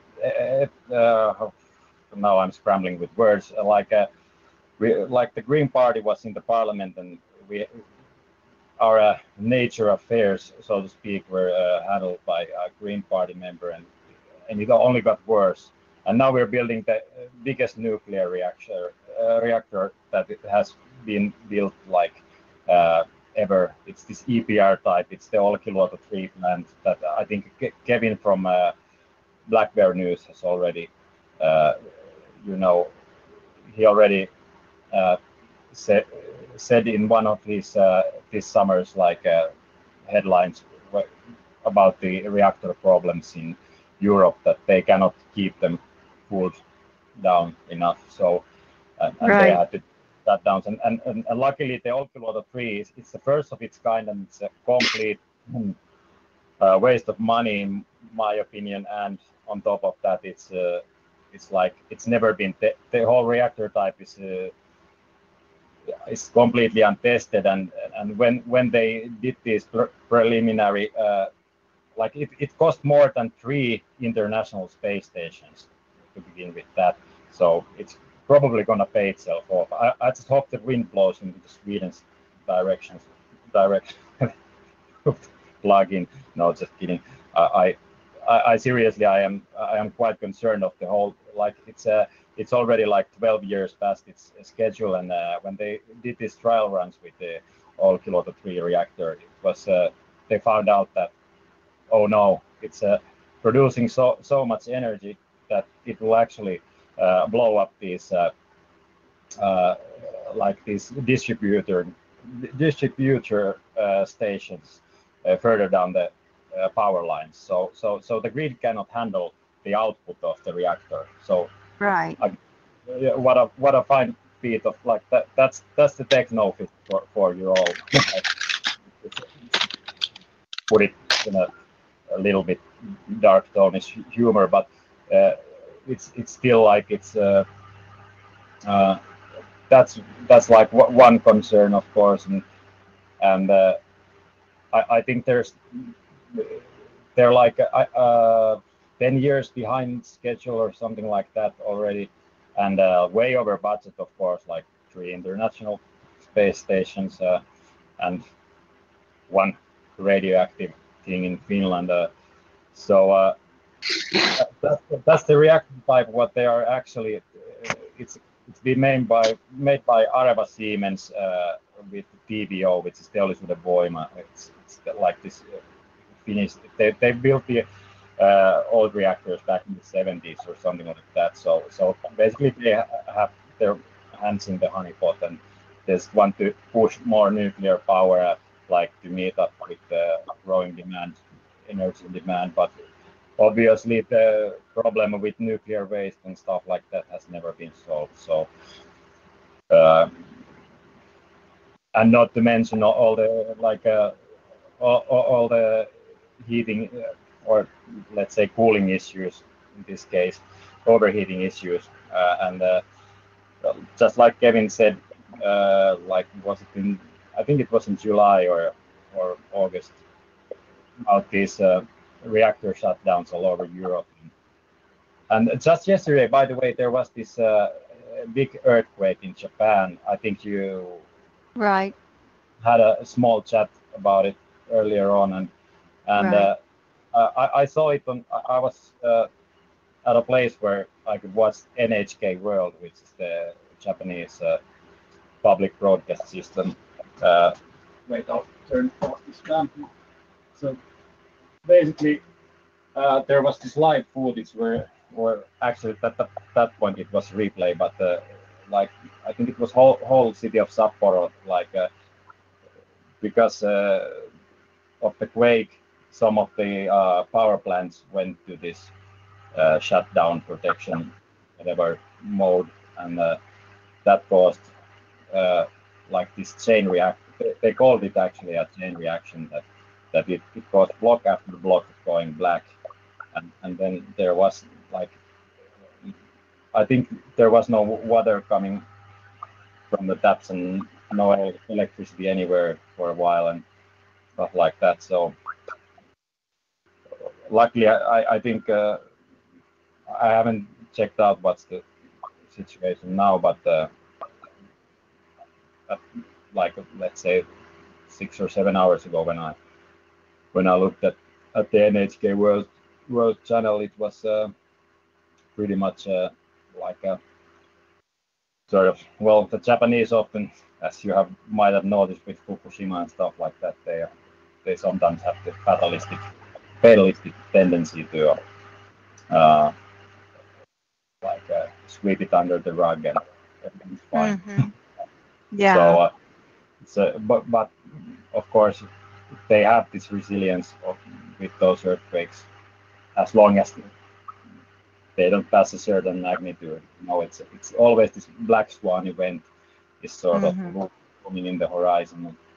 Yeah, so it's been a long journey to realize that. Well, to realize is one thing, but to understand and accept that, you know, there is little to none. Like there's basically there's just these few old hippies somewhere, you know, who know basically all that's going on, and the rest of the populace they're just not that interested.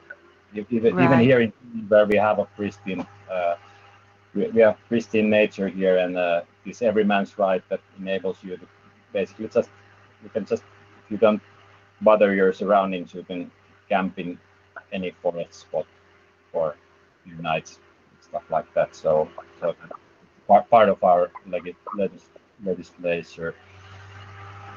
Pardon for butchering that word. But so it's. But one thing I wanted to point out is that there's been a huge rise in ticks, TICKS, ticks. I hope I got that right. So I've had like 5 named ticks this summer. All my friends have had, my parents, stuff like that. You know, And there was this Finnish inventor who actually lives not so far away from where I'm living, and he had a huge tick problem in his backyard. Oh, ticks? You're talking. You're saying ticks? Ticks. Okay. Yeah. And Lyme disease. They carry Lyme disease. Yeah, and they can carry well, at least 3 different strains of viruses also, which cause basically it's encephalitis. It's the brain fever. So but over there in the United States, it's like I looked up CDC's site after being bitten by the 15th tick. I looked at your CDC site, and they have all kinds of diseases that I've never even heard of, and I've spent half of my life reading medical literature because I have a family and so forth. So maybe that's a part of the.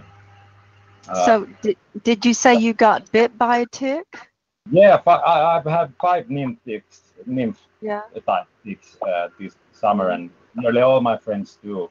So and there was this Finnish inventor who lives quite near here. So he was coming up with this. He's actually trying to get it patented because he was because of the tick problem.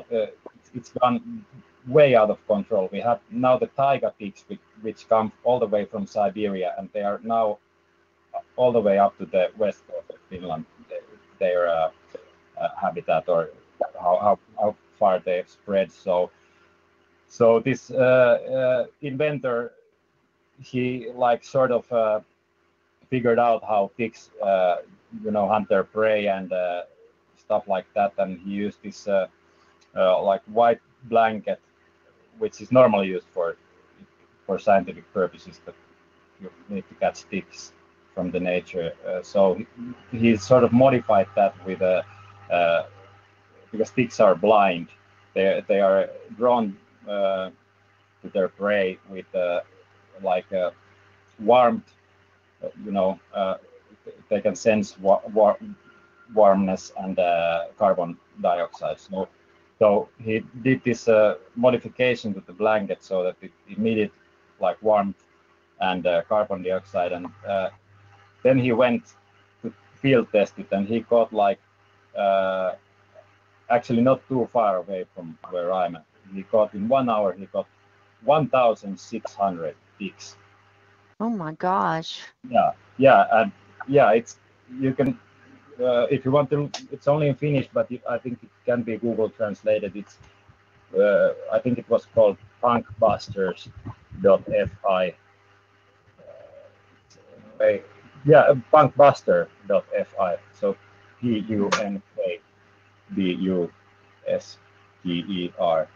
punkbuster.fi. So, and there's also these example photos of how much or how many ticks he's gathered with this invention, and it's patent pending, and but the tick problem is it's completely it sort of tells you a story of the imbalance that we're living in when you have if you can basically actually a friend of mine calculated that if he was able to catch 1,600 ticks in 1 hour from this certain square meter area, it means that there were 2 ticks per square meter in those. Wow. So and people are often afraid of bears or wolves or wild animals, cougars, you name it, those big animals that that you can see, and they're really big and scary, and a predatory animal or something like that. But actually, the most dangerous animal in the Finnish forest is pig these days. So Yeah, so the little ones. It's those little ones like. yeah, they're the nymphs. The little ones Right. are, and yeah, and I've had like 4 or 5 of them, and I'd rather not disclose the locations. Yeah, that's okay. Understood.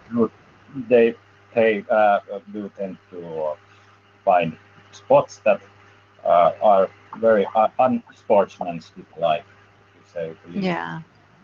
But yeah, and it's with those nymph pigs, it's like actually the irony of it all is like a bug in the system, so to speak, because I have these pig picking pincers or these tweezers, sorry, from the pharmacy, but they were no good. And actually, the best results I got was by using this this electronic toolkit that I have for dismantling electronics, because they are so tightly there when they go into the body. You know, you really need a basically a proper set of tweezers, and normal ones won't do. Right. Most often. But the ones they sold at the pharmacy, they didn't help either with nymph pigs because they are so small at that stage. So the best ones were these. I don't know. I got them from eBay or something. These like they were basically for pulling out electronic components from PCBs. I mean, right. boards. So it's like nature mimicking the human, you know, technological sort of. I sort of see the parallel, you know, that there's a bug in the system, or let's say 1,000 an hour. Definitely. Yeah, so it's like I tend to see it that way in 3D. So so that's been a real nuisance, and actually I to be an avid nature photographer, I used to go like both at night times film the moon and stars and stuff like that, and then like film birds and stuff like that. But now I don't feel like going outside pretty much unless I'm, you know, because I live here in the middle of the woods, so it's like I don't feel like exactly like going, you know, rolling over somewhere in the hayfields or anything like that. So it's gone. So you know, the world has changed. It's not the way it used to be, and it's just all out of balance. And I don't enjoy going outside. When I go outside, I feel sick. I just start feeling nauseated and just sick from being outside. So it can be the sun, you know. I've been thinking about there's either the sun has changed or the spectrum of the sun has changed. What I mean by that is because I have had these professional video and photographic gear for like I've been doing audiovisual engineering for like I don't know how long, but anyway, I always shoot on full manual and stuff like that. And I noticed like 4 or 5 years ago that somehow the spectrum of the sunlight that's coming in, as well as the sunrises and sunsets, they've completely changed, and we have these weird like whiteouts. Which, of course, if you look from NASA's side, it's basically a sign or a symptom of a higher level of particulates in the air. So I'm just thinking like how deeply affected is the whole hydrological cycle and stuff like that, because that's basically the downfall of every civilization. And it feels like to me the ozone layer has totally shifted, and it's so thin. And it feels like, even when it's not a real hot day, it just feels like that sun is just like searing through my skin, literally searing me. Yeah. And I'd start feeling sick. I agree, because we had another heat wave, like it was around plus 25, maybe plus 27, or even more in the sun. In the shade, it was up to like plus 24, plus 25, what I looked from the glass thermometer and the other, like the digital one today. And when I went outside, I had to go walking the shops, so it was really hot, like it was like July hot, and now it's September here, so it's like a complete shift in this, and like as for the flora and fauna that I have here in the yard, there's like different strains of apple trees, which were completely offset. Like last year, they didn't basically form any apples at all, which is like they just went on a hiatus that hasn't been seen like in the around 34 years at least. This family homestead, so when my parents were there, so they've never seen such a thing, and I've heard the same from others as well. And this year the apples were very tiny, and they like started. They had these like a lot of the canopy and the leaves. They had like these sunburn looking holes in them, like almost like a. Well, it probably ties to the elevated UV levels and like how the plants can cope with that. And on top of that, because we used to have these 4 seasons, and now we have this maybe winter, maybe not season, like which affects even humans. So I think for instance, the apple trees are like thrown way off balance, and I've seen like as for basic bees, I've seen like 2 or 3 bees this summer, like like they're really gone, and there's been absolutely no mosquitoes, which is, well, good riddance on the other hand, but you know, it's usually a worrying sign. Yeah, it's a bad sign when you don't have a mosquito all summer. Yeah. No, I basically I haven't. I think I've seen like 1 mosquito during this. I have not seen one, and I've seen maybe 1 fly all summer, and not 1 mosquito, and maybe 2 bees. Well, and if I can just quickly go through like my other beautiful garden plants, like my raspberry bushes, they look like somebody had thrown napalm on them. Yeah. So they are like, and actually I have plum trees, like I think it's called plum. I'm getting a little brain foggy here, but like yeah. So I there's a few of those, and the other ones just well I had like 4 of them for years, and the one just died last year, and then the other fell down like a few months ago, and it's like it's basically like watching a train wreck in slow motion in some sense. That it's pretty hard to watch, and now we have this. There's been an alert in the Finnish news about the lack of groundwater. The groundwater levels are so low that those who have like on the countryside, people usually have like wells of their own, the bedrock or this water aquifers, but they are like record low right now, and there was some article in the Finnish news, yle.fi, and you can choose the English section. It's like our BBC or public broadcasting service anyway here in Finland. So they had this article in English about the groundwater level reaching a critical point. And of course, and the farmers are like, they're completely devastated. Like I just saw on the Finnish news, like this was less than a month ago, there was like 50% increase just this year so far, although we are still like from the beginning of the year to the end of, I think it was end of June, there was like a 50% increase in farmers seeking for mental health and stuff like that, counseling. Yeah.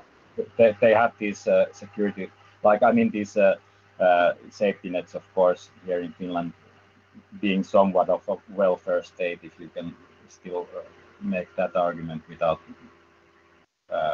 sounding like you're making a joke or something, because they've been really like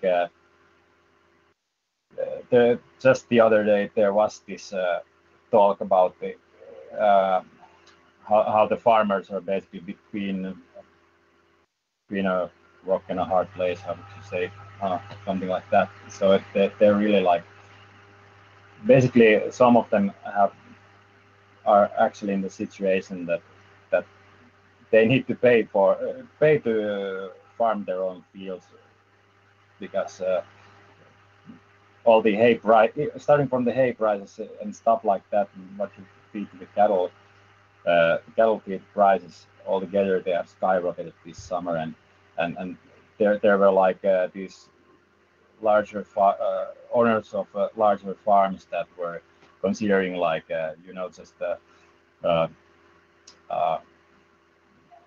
retiring their fleet of cows and so forth, like which means by retiring I mean basically to take them to slaughter or stuff like that. So it's been, and the food security is, it's because I think that these global markets, they of course winner takes it all, so to speak. So it's like it's diverse all across Europe, and then we have these food commodities exchange in the global food market. So it's, what I'm getting at here is that it's been quite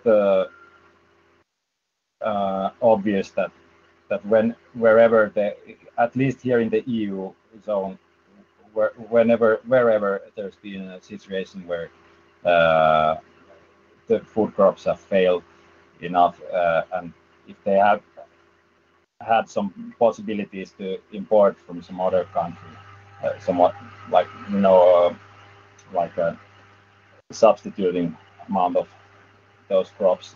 So there's been that kind of trading going on a lot, and I think it's overall in the EU area, it's been like 1/5 of the normal crop yield this summer out of basic food crops.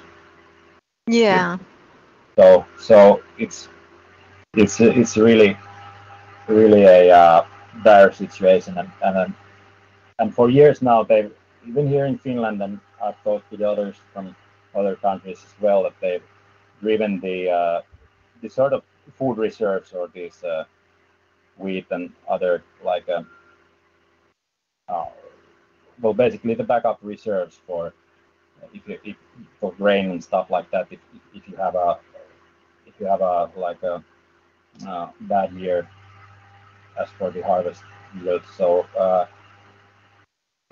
those reserves have been like, I remember already seeing like 4 or 5 years ago in the mainstream news even that they are like the International Food Bank and other instances have said that their supplies or these reserves are like extremely low, and well, of course the usual hopium, or how would you say it, like a optimist side note, what they want to portray in the mainstream news pretty much everywhere is that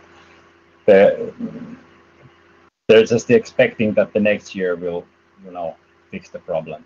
Right. They're going to shove it off on to the next year and worry about it later. Well, Max, it's been great talking with you and having you on. We've been at this a while, like 2.5 hours. I was doubling.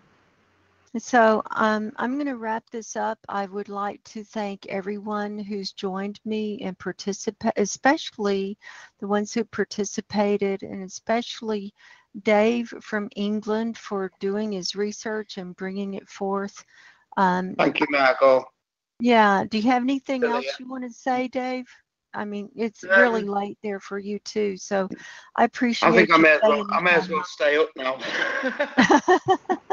Yeah, the sun's about to come up, isn't it? I'm set for 3.5 hours. Yeah, well, this show is for all of us, and to give people an opportunity to come and share whether they have research or, concerns, or, you want to talk, like Max did about what's going on with the environment and things like that, because we're seeing the evidence of these changes, and we're seeing that it's happening faster and faster and faster than anyone ever expected. And just because we're not having a blue ocean event yet doesn't mean that we're not in trouble. And like Robin and I were saying, that ice is still melting from underneath. And frankly, I don't know if we're going to be here next year. I don't know if we're going to make it into 2019. But, God willing, we'll just keep on plugging along. And I'd like to thank Robin for joining me on the show. Thank you, Max. Thank you, Dave. Thanks. And thank you for all of the people who have joined in the chat room over here on TalkShoe. And I see that Valhalla has been, he's here, but, he doesn't have his microphone hooked up. And thank you for everyone who's participated in the chat room and watched on YouTube. I love all you guys. Hey, Margo. Yeah. No, Before you go. Yeah. You never did tell me whether you'd watched Coyote Squats or not. No, I haven't. You haven't? So, well, I recommend anybody that's not seen it to watch it. Okay. It's very thought-provoking. Okay, so I will watch that. I will see if I can track down a copy of it and do a report on it. I think it's on YouTube in bits. I've got the DVD. So. Oh, okay. Well, if you highly recommend it, I will buy it and watch it. And let me know what you think. Yeah. So, does anyone have any last minute things to say before we sign off for tonight? No, I could. Sorry. Go on. No. Oh. I'll just say thanks for having me. It's been a pleasure. Oh, I think we make you're a good team, Margo. So, I've so enjoyed this show tonight, and it's every show is different. I never know who's going to be here and what's going to happen, and what kind of trolls we're going to have and what kind of weird voices we're going to have, but they left us alone. So our next show will be in 2 weeks on September the 20th. And so, between now and then, everyone just, go in peace and try and chill out and try and relax as much as possible. And because time is short, and the more we can learn to let go of our concerns here and our 3D physical reality, the more we'll be prepared for the final journey. And I love all you guys. Until next time, go in peace. God bless you, and power to the truth. And I'll talk to you in a couple of weeks. Okay. Good. Thanks. Thank you. Oh. Bye-bye. Bye. Bye.